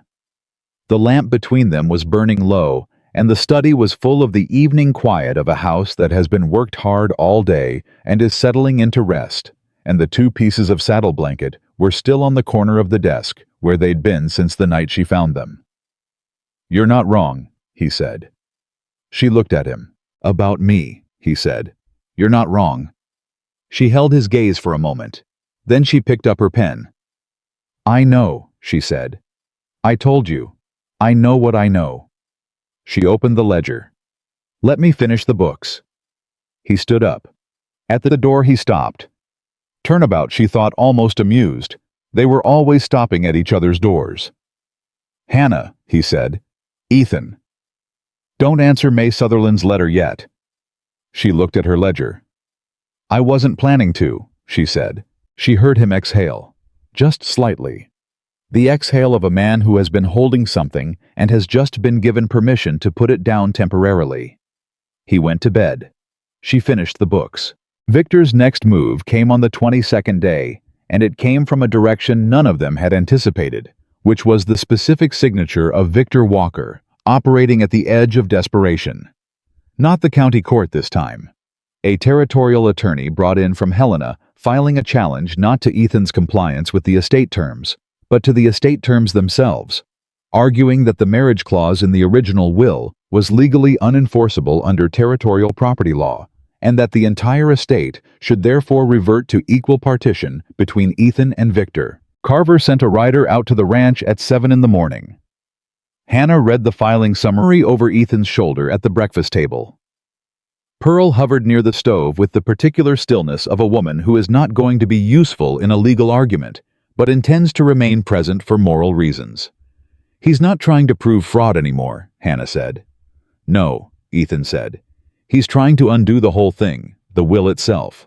If the marriage clause is unenforceable, then whether I'm married or not becomes irrelevant. He gets half the ranch regardless. Half, Hannah said. Half, Ethan confirmed. And then he sells his half to the land speculators, and a cattle operation can't function split that way. The whole thing falls apart. He set the paper down. He's been saving this. Hannah looked at him. He filed in Helena. That's a territorial court. Yes. How long does a territorial filing take? Carver thinks 2 to 3 weeks for an initial response, possibly longer. Your birthday is in 8 days, Hannah said. Yes. She sat back and thought about it. The geometry of the problem had changed shape. Before it had been about proving the legitimacy of their arrangement to a county judge who was already inclined to evaluate evidence over argument. This was different. This was a legal challenge to the foundational document of the Walker estate, filed in a court that was 50 miles away and operated on a completely different timeline. Victor doesn't need to win the territorial filing, she said. Ethan looked at her. He just needs it to create uncertainty, she said. If there's a pending territorial challenge to the will, any marriage Ethan enters into before his birthday becomes potentially moot. The estate lawyers will advise him not to act on the will's terms until the challenge is resolved, which means the deadline becomes meaningless, which means he waits, Ethan said. And the longer he waits, the more the ranch is in limbo. He put both hands flat on the table. He's not trying to win quickly. He's trying to make winning slowly more expensive than giving up. Danny, who had been listening from the far end of the table with his coffee and his 17-year-old face, said, "That's real dirty." "It is," Luis said. Pearl set a fresh pot of coffee on the table, without saying anything, which was Pearl's version of a declaration of war. Hannah looked at the filing summary again. She looked at the date stamps. She looked at the name of the territorial attorney. Victor had retained a man named Aldous Fitch, and she felt something move in her memory, the particular movement of a name that is connected to something she knows. "Aldous Fitch," she said. "You know him," Ethan said. "I know of him." She set the paper down. "He handled a land dispute in Parker County, Texas 4 years ago. Railroad company trying to claim right-of-way through a family's cattle property. The family won." She paused. The reason they won was that Fitch had filed a clause in the original challenge that was contradicted by the territorial survey records, and once that was established, the rest of his argument collapsed. She looked at Ethan. "Fitch is good at the first filing. He sets up his argument fast and it looks solid, but his documentation is always thin in the middle." Carver needed to hear this. She was on her horse and riding toward Red Cedar inside 20 minutes. She spent 3 hours in Carver's office going through everything she knew about the Parker County case, which was more than she had realized she knew until she started talking. Carver listened with increasing attention and increasing coffee consumption, which she had come to recognize as his indicator of engagement. And by the end of the 3rd hour, he had sent 2 telegrams, one to the Parker County clerk and one to a colleague in Helena, who knew the territorial court's procedures better than anyone in Red Cedar. "If Fitch's original survey citation is thin," Carver said, "we can challenge the filing's factual basis before it's even formally admitted. That buys time and potentially gets it dismissed without a full hearing." "How long?" Hannah said. "If the Parker County records come back clean and my Helena contact moves quickly, 5 days, maybe 4. "We need 4, Hannah said. Carver looked at her. He had, over the course of the last week, recalibrated his opinion of Hannah Brooks in several significant ways, none of which he had expressed directly because he was a lawyer and not a confessor. But the way he looked at her now was the way a professional looks at another professional level and without qualification. "I'll push for 4, he said. She rode back to the ranch. Ethan was in the yard when she returned, working on a piece of tack that didn't strictly need working on, which was what Ethan did when he was anxious and needed his hands occupied. He looked up when she came through the gate. She told him what Carver was doing. He listened. When she finished, he said, "You knew about a land case in Parker County, Texas." "I drove cattle through Parker County," she said. "I pay attention to what happens in the counties I work." He looked at her for a long moment. "Hannah." "Don't," she said. "Don't what?" "Don't look at me like that." She dismounted and handed her horse to Danny, who had appeared at the appropriate moment the way Danny always did. "I did what needed doing. It might work and it might not. Carver is good and he's motivated. Let's wait." "I wasn't going to say anything about the case," Ethan said. She looked at him.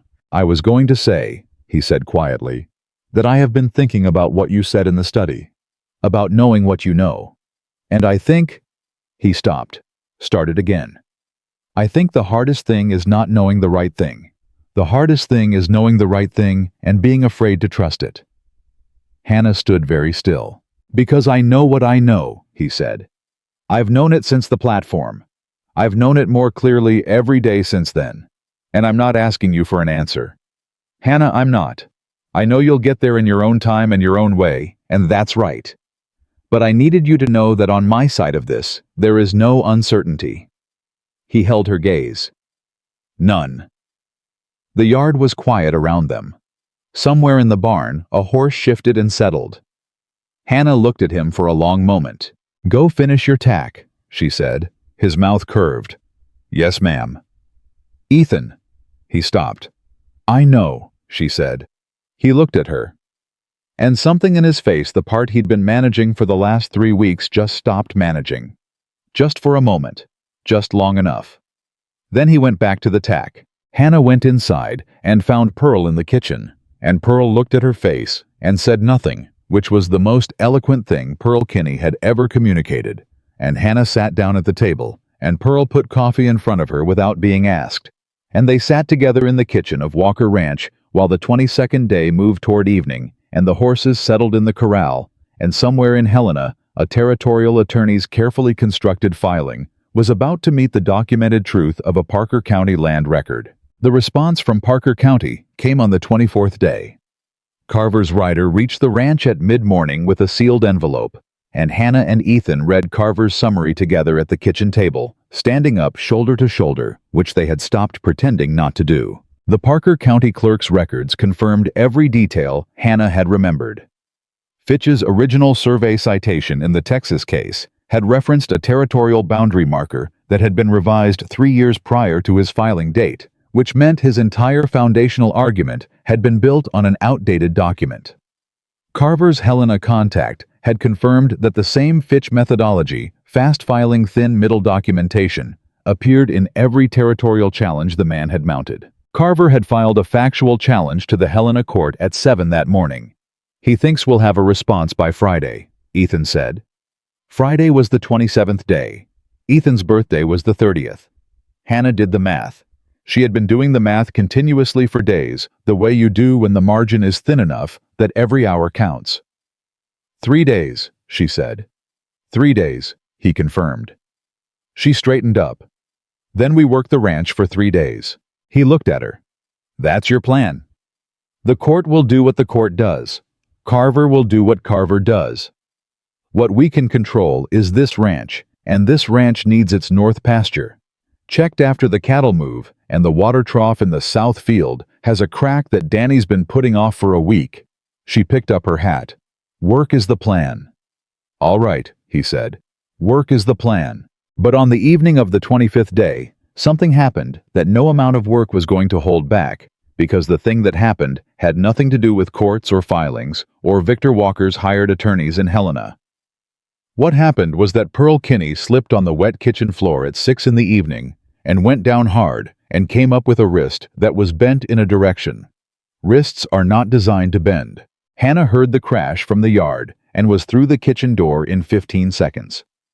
Pearl was sitting on the floor with her back against the cabinet and her jaw set in the expression of a woman who is in significant pain and is deeply annoyed about it. "Don't fuss," she said before Hannah had said anything. "I'm not fussing," Hannah said.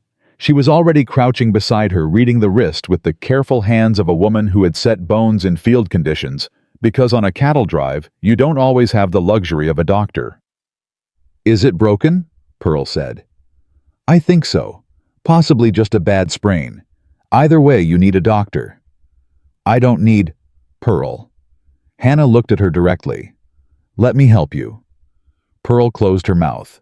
She let Hannah help her. Ethan rode for the doctor and came back with him in under an hour, which was fast enough that the doctor commented on the horse selection, and the verdict was a clean break at the wrist, which was better than it could have been, and worse than Pearl wanted. The doctor said it, splinted it, and told Pearl she was not to use that hand for 6 weeks.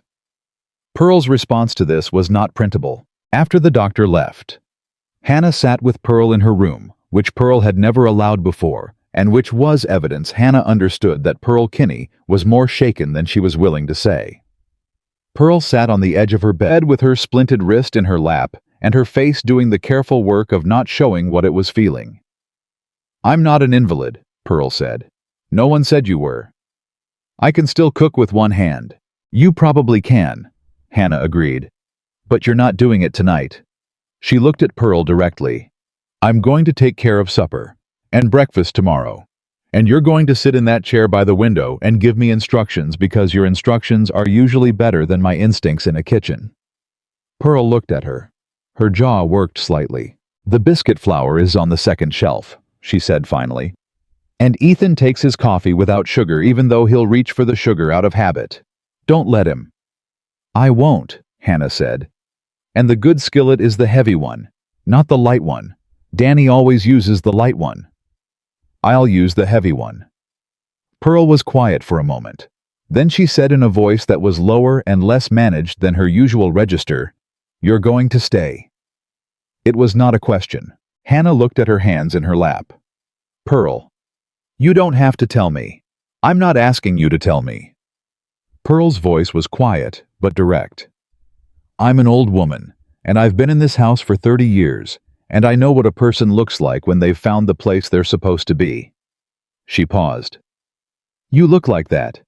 You've looked like that since about the 8th day, and I reckon you know it even if you're still making up your mind about admitting it." Hannah was quiet for a long moment. "I grew up feeling like I was too much," she said finally. "Too big, too capable, too direct, too everything. Like I was always overflowing whatever container the situation had prepared for me." She looked at her hands. "And then I came to this ranch, and the container was just—" She stopped. It was the right size. It was the first time in my life the container was the right size.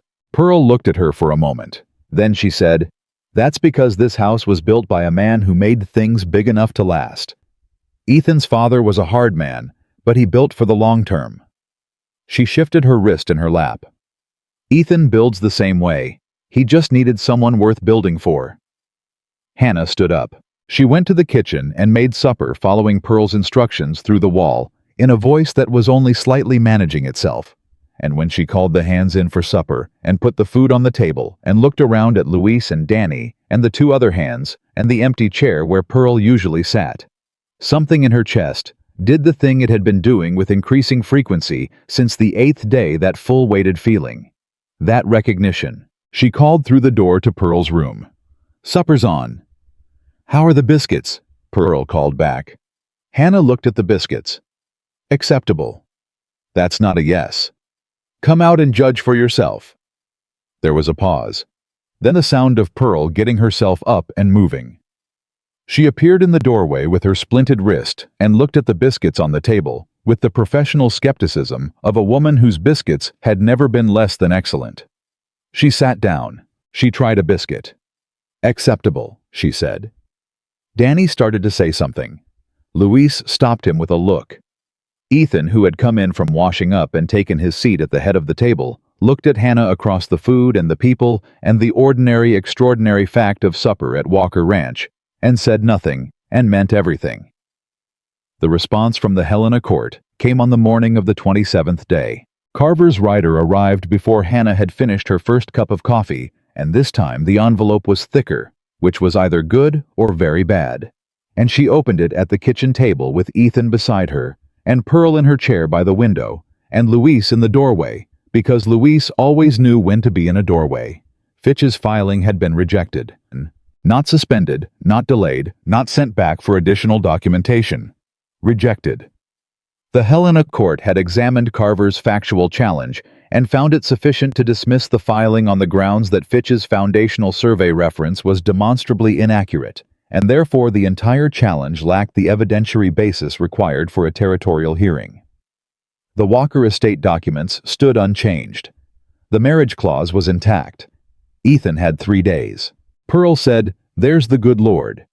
And she meant it, which meant it landed differently than it would have from anyone else. Luis turned around in the doorway and said something in Spanish that Hannah's Texas driving experience was sufficient to translate as a heartfelt expression of relief, with some additional commentary about Victor Walker's ancestry. Danny said, "Does this mean we won?" "We won this one," Hannah said. She looked at Ethan. "How was reading the letter a second time, with the particular focus of a man verifying that the thing he's reading says what he thinks it says." Then he set it down. He looked up. And he looked at Hannah across the kitchen table with the morning light coming through the window behind her, and everything on his face was the truth. The whole of it unmanaged and unhidden, and he said, 3 days. Not a legal statement, not an estate statement, a question. The quietest question she had ever been asked. Hannah looked at him for a long moment. She looked at Pearl in her chair. She looked at Luis in the doorway. She looked at the kitchen of Walker Ranch, which smelled like coffee and biscuits and wood smoke, and the particular combination of things that had started to smell like home sometime around the 8th day. And she had been carrying that knowledge carefully ever since, waiting until she was sure, waiting until she knew. She was sure. She knew. 3 days, she said. And that was all either of them needed. Pearl made a sound that was not quite a word. She covered it by taking a very deliberate sip of her coffee and looking out the window at the morning and her eyes for just a moment were bright in a way that had nothing to do with the light. Outside Walker Ranch went about its morning, and the horses moved in the corral, and the mountains stood where they had always stood, patient and enormous. And the clock ran down toward a birthday, and a choice that, if anyone in that kitchen was being fully honest, had already been made on the 8th day, somewhere between a heifer in a marsh and a burnt blanket in a trunk, and two people learning what it means to be seen. Victor received Carver's notification at his hotel in Billings at 11 that morning. He sat with it for a long time. Then he folded it and put it in his coat pocket and looked at the window and thought about his father, who had built a ranch that was now beyond his reach, and about a cousin he had underestimated in the specific way you underestimate someone you have known all your life, and about a woman who had arrived on a train carrying someone else's bad news and had quietly, methodically, and without a single wasted motion dismantled every strategy he had constructed. He did not send a response. He paid his hotel bill. He rode east away from Red Cedar, and the road back to wherever Victor Walker went when he had run out of moves stretched out ahead of him, ordinary and indifferent, and behind him. Walker Ranch kept its morning, and the clock kept running, and 3 days felt like the beginning of everything. 3 days. Hannah said it at the kitchen table on the morning of the 27th day, and meant it with everything she had. And then she went and worked the ranch for 2 more days, because that was who she was, and because Walker Ranch did not stop needing work, simply because its future had been decided, and because she had learned a long time ago that the best way to honor a decision was to keep being the person who made it. She fixed the crack in the Southfield water trough that Danny had been avoiding.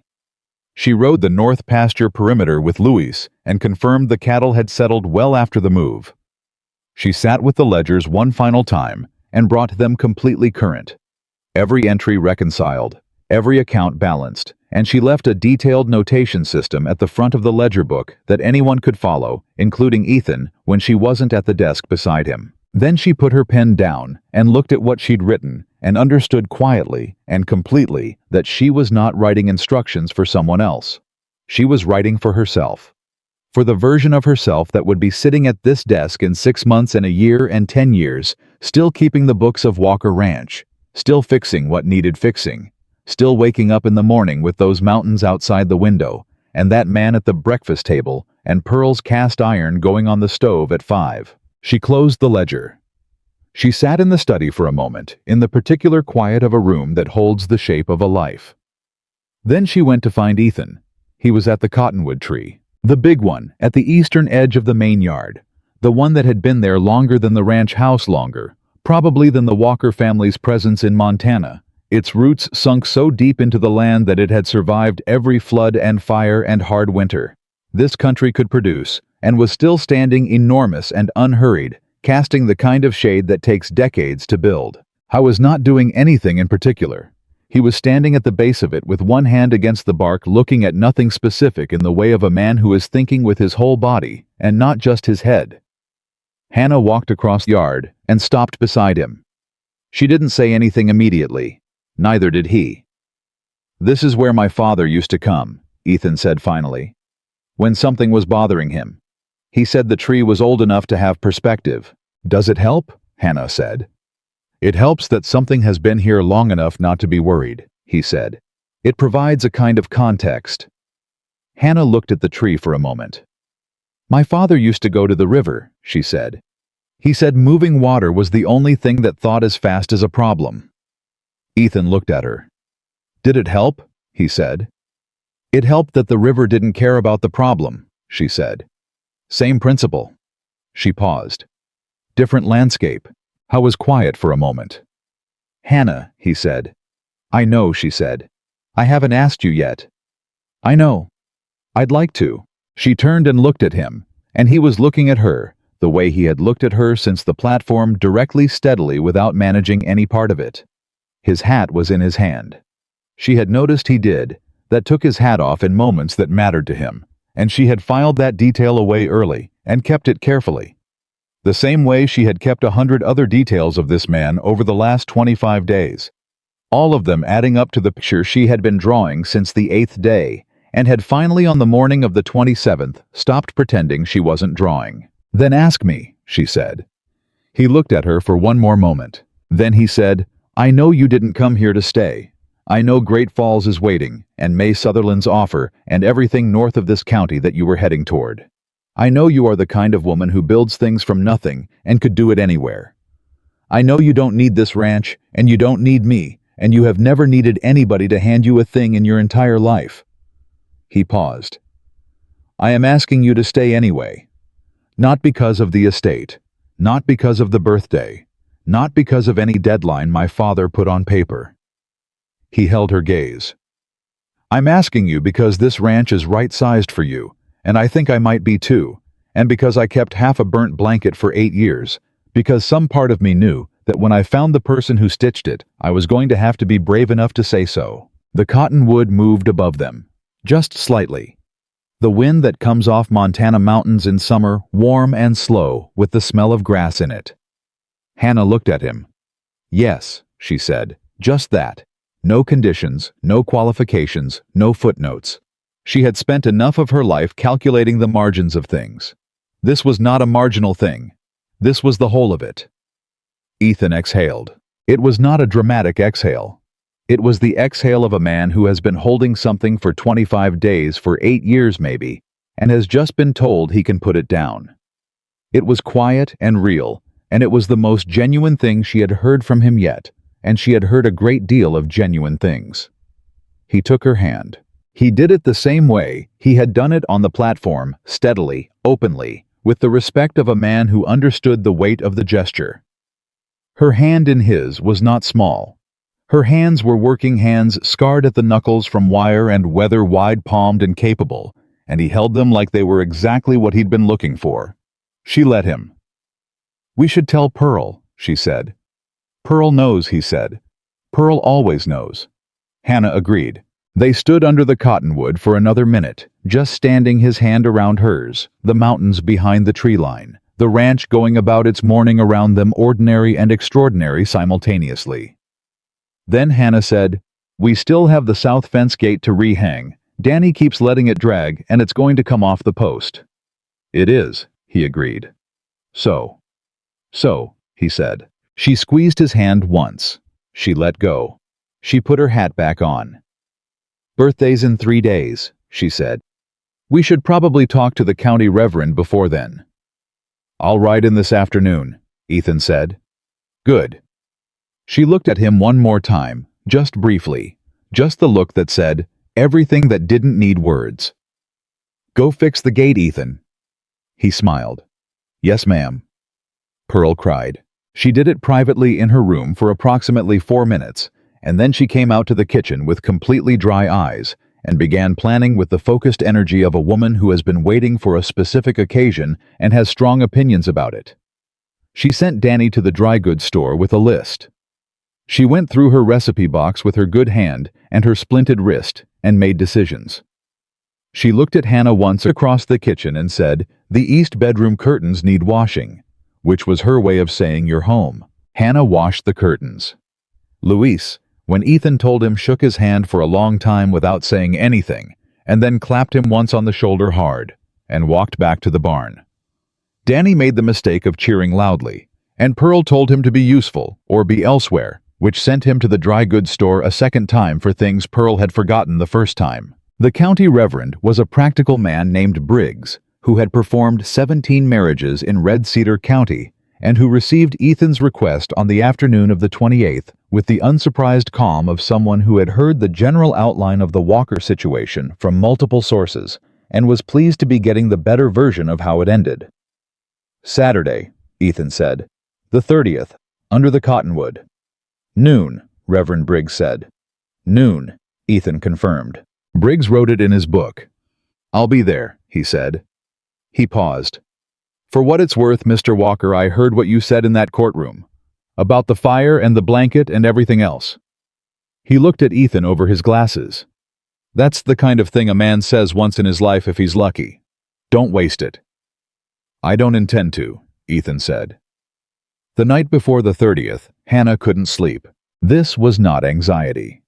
She had assessed that distinction carefully, lying in the east bedroom at midnight with the curtains clean and the window open and the Montana dark, pressing gently at the screen. It was not the sleeplessness of doubt. It was the sleeplessness of too much aliveness, the specific wide-awake feeling of a person whose life has shifted so significantly in such a compressed time that the nervous system hasn't caught up yet and is running all its checks simultaneously. She thought about Laredo, about her father's ranch and the Brazos River and the flat country where weather came from 50 miles out. She thought about her mother, who had stitched sunflowers on a blanket because sunflowers always turned toward what was coming. She thought about the drives about Abilene and Kansas City and the open country in between, about every place she had moved through, looking for the thing she hadn't known she was looking for, because she hadn't known yet what the right size felt like. She thought about a platform and a sealed letter and a man with wildflowers who said, "I'm grateful you came all this way to tell me the truth." She thought about the 8th day, the heifer, the ledgers, Franklin the horse, who'd been named after a president, 8 years of a burnt blanket in a trunk. She got up. She went to the study and got the 2 pieces of saddle blanket from the desk where they'd been sitting, and she brought them back to her room and sat on the edge of the bed with them in her lap for a while. The burned piece and the intact one. The piece she'd left behind and the piece that had been kept. You couldn't make them whole again. The fire had done what fire does. But you could put them beside each other, the 2 halves of a thing, and understand that together they told the complete story in a way that either piece alone couldn't. She folded them together carefully. She went back to sleep. The morning of the 30th of July, 1884, came in clear. Pearl had been up since 4. Hannah could hear her from the east bedroom moving around the kitchen with her one good hand and considerable determination, and the smells that came down the hallway were the specific smells of a celebration that has been planned with love and executed with discipline. Hannah dressed with particular care. She did not own a wedding dress. This had been established and dealt with in the practical way that all things on Walker Ranch were dealt with. Pearl had dealt with it. Pearl had spent the last 2 days in the sewing room with her good hand and her splinted wrist and a bolt of cream-colored muslin she'd had Danny retrieve from the back room of the dry goods store, and what she produced was not what a city seamstress would have made, and was not what a fashion plate would have illustrated, and was exactly what Hannah Brooks needed.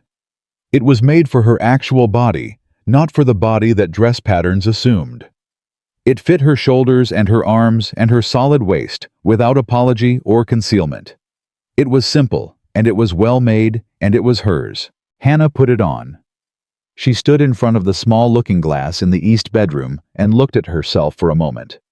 She was not a woman who spent much time at looking-glasses. But she looked now seriously and without flinching the way she looked at a fence line or a ledger or any other thing she needed to assess accurately. She looked like herself, exactly like herself. She had never worn anything that let her look exactly like herself before. She put her hair up. She went out to the kitchen. Pearl turned around from the stove, looked at her and said nothing for 3 full seconds, which was the longest Pearl Kinney had ever been voluntarily silent in Hannah's experience. Then Pearl said, "Good," and turned back to the stove. Hannah sat down at the kitchen table and drank her coffee and listened to Walker Ranch wake up around her, the hands starting their morning, the horses moving, Luis giving Danny some instruction that Danny was probably not fully absorbing the ordinary sounds of a working place that was going to keep on working after the ceremony, and before it, and through it, because ranches do not take holidays for weddings, and Hannah had never respected a place more for that fact. The neighbors arrived before noon. Not just Red Cedar, the county. The people who had been in that courtroom, and the people who had heard about it, and the people who had made their own judgment about what kind of woman arrives on a train with a lariat and a sealed letter and stays because the work needs doing. Ed Hoover from the bank came. Margaret Dunfield from the dry goods. Dr. Kavanaugh, who had told the horse story at Cecilia's gathering and made Hannah laugh. Reverend Briggs arrived at 11:30 and stood under the cottonwood with his book and his practical expression and waited. Ethan came out of the house at 5 minutes to noon. He was wearing his good dark shirt, the one his mother had made, and his best hat, and he had the particular bearing of a man who has arrived at the most important moment of his life, and knows it, and is not afraid of it. He walked across the yard. He stopped under the cottonwood. He looked at the assembled neighbors and the ranch hands, and Pearl standing to the left with her splinted wrist and her completely composed expression, and Luis beside her with his hat in his hands, and Danny doing his best to look like an adult. Then he looked at the door of the house. Hannah came out. She walked across the yard, the way she did everything directly, without hesitation, without performing anything. Just herself. Exactly, herself in a cream dress that fit her and boots that had seen serious mileage, and her hair up and her chin level. She was not small. She had never been small. She walked through the gathered people, and they stepped back. Not because she pushed them, but because there was something in her movement that commanded space, the way a working river commands its banks not by force, but by the simple fact of what it is. She reached the cottonwood. She reached Ethan. He took off his hat. He looked at her, and everything on his face was exactly what it had been since the platform, clear and direct, and without management or performance. And he said quietly, just to her before Reverend Briggs could begin, "You know, everyone thought I bought the wrong bride." Hannah looked at him. "I know what they thought," she said. "Turns out," he said, "I waited my whole life for the right one." Reverend Briggs had been doing this for 17 marriages, and he knew when to let a moment be a moment. He waited exactly the right amount of time before he opened his book. The ceremony was short and plain spoken, the way Hannah had asked for it to be, because Hannah did not believe in dressing a true thing up beyond recognition. She said what she meant. Ethan said what he meant. The cottonwood was overhead, and the mountains were behind the tree line, and the ranch hands were in their good shirts, and Pearl was not crying because Pearl had already cried and was now finished with it. When it was done, Reverend Briggs closed his book and said, "Walker Ranch, I believe you have your rancher's wife." Ed Hoover started the applause. It moved through the gathered crowd and out across the yard and up into the summer air, and the cottonwood moved above them just slightly in the particular way of a tree that has been standing long enough to have seen everything and is still capable of being moved by it. Pearl produced the food. It was extraordinary. Hannah had known Pearl's cooking for 30 days, and she had never once taken it for granted. But what Pearl laid out under the cottonwood on the afternoon of the 30th of July was something beyond daily cooking. It was Pearl making a statement about what Walker Ranch was, and what it owed to this day, and what this day meant, and everyone who ate it understood that without it being said. Luis made a toast. How was not? He said, a man for long speeches. He had worked for the Walker family for 9 years. He had watched this ranch go through hard years and harder years, and the kind of year that makes you wonder if the thing you're working for still exists. He said that Walker Ranch had always been worth working for, but that now it was worth something more than that, and he raised his glass in Hannah's direction and said in the voice of a man who means every syllable, to the woman who saw what this place was worth and stayed to prove it. Danny tried to add something, and Luis stopped him with a look. Hannah stood beside Ethan through the afternoon talking to neighbors, accepting the particular warmth of people who have revised their opinions and are glad to have done it, eating Pearl's food, watching the ranch that was now hers, in every way that mattered, go about its ordinary life around the occasion. She felt Ethan's hand at her back more than once, just briefly. Just the touch of a man who wants to know the person beside him is real, and she let it be there. And that small thing she thought was what the last 30 days had been building toward. Not the courtroom, and not the legal victory, and not the blanket, and not the fire. All of those things had led to this, the ordinary and extraordinary fact of a person who reaches for you and finds you there. Toward evening, when the neighbors had mostly gone, and the hands had drifted back to the bunkhouse and Pearl had retired to her room with her splinted wrist and the enormous satisfaction of a woman who has done everything right. Hannah and Ethan sat on the porch steps. Same steps. Same positions, him one step below her with her coffee, the Montana night coming in off the mountains, with the smell of grass and the first edge of evening cool. "Well," Ethan said. "Well," Hannah said. He looked up at her from the lower step. "Any regrets?" She considered that with the genuine seriousness she brought to every real question. "No," she said. "You, not one." She looked at the dark shapes of the mountains against the last light. "May Sutherland is going to be annoyed with me." "Probably," Ethan said. "She'll get over it." I expect she will. Hannah was quiet for a moment. I'm going to write to my father, she said. He'll want to know. She paused. He's going to want to know about the ranch first. The cattle numbers, the land, the water rights. He'll get to you eventually. Ethan almost smiled. Should I be worried? He'll respect you more for it, Hannah said. He doesn't trust men who aren't interested in the practical details. Then I'll make sure I have practical details ready. Good. She drank her coffee. Ethan. Hannah. Thank you, she said, for the wildflowers. She looked at him.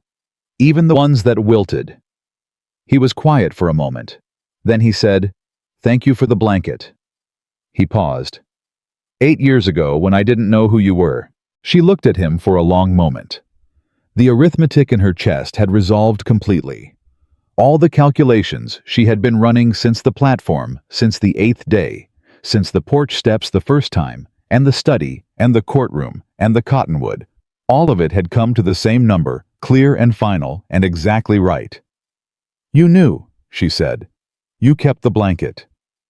I knew someone worth keeping was out there, he said. I just didn't know your name yet. The porch was quiet. The ranch was quiet. The stars above Walker Ranch came out one at a time, and then all at once the way they do in Montana in summer.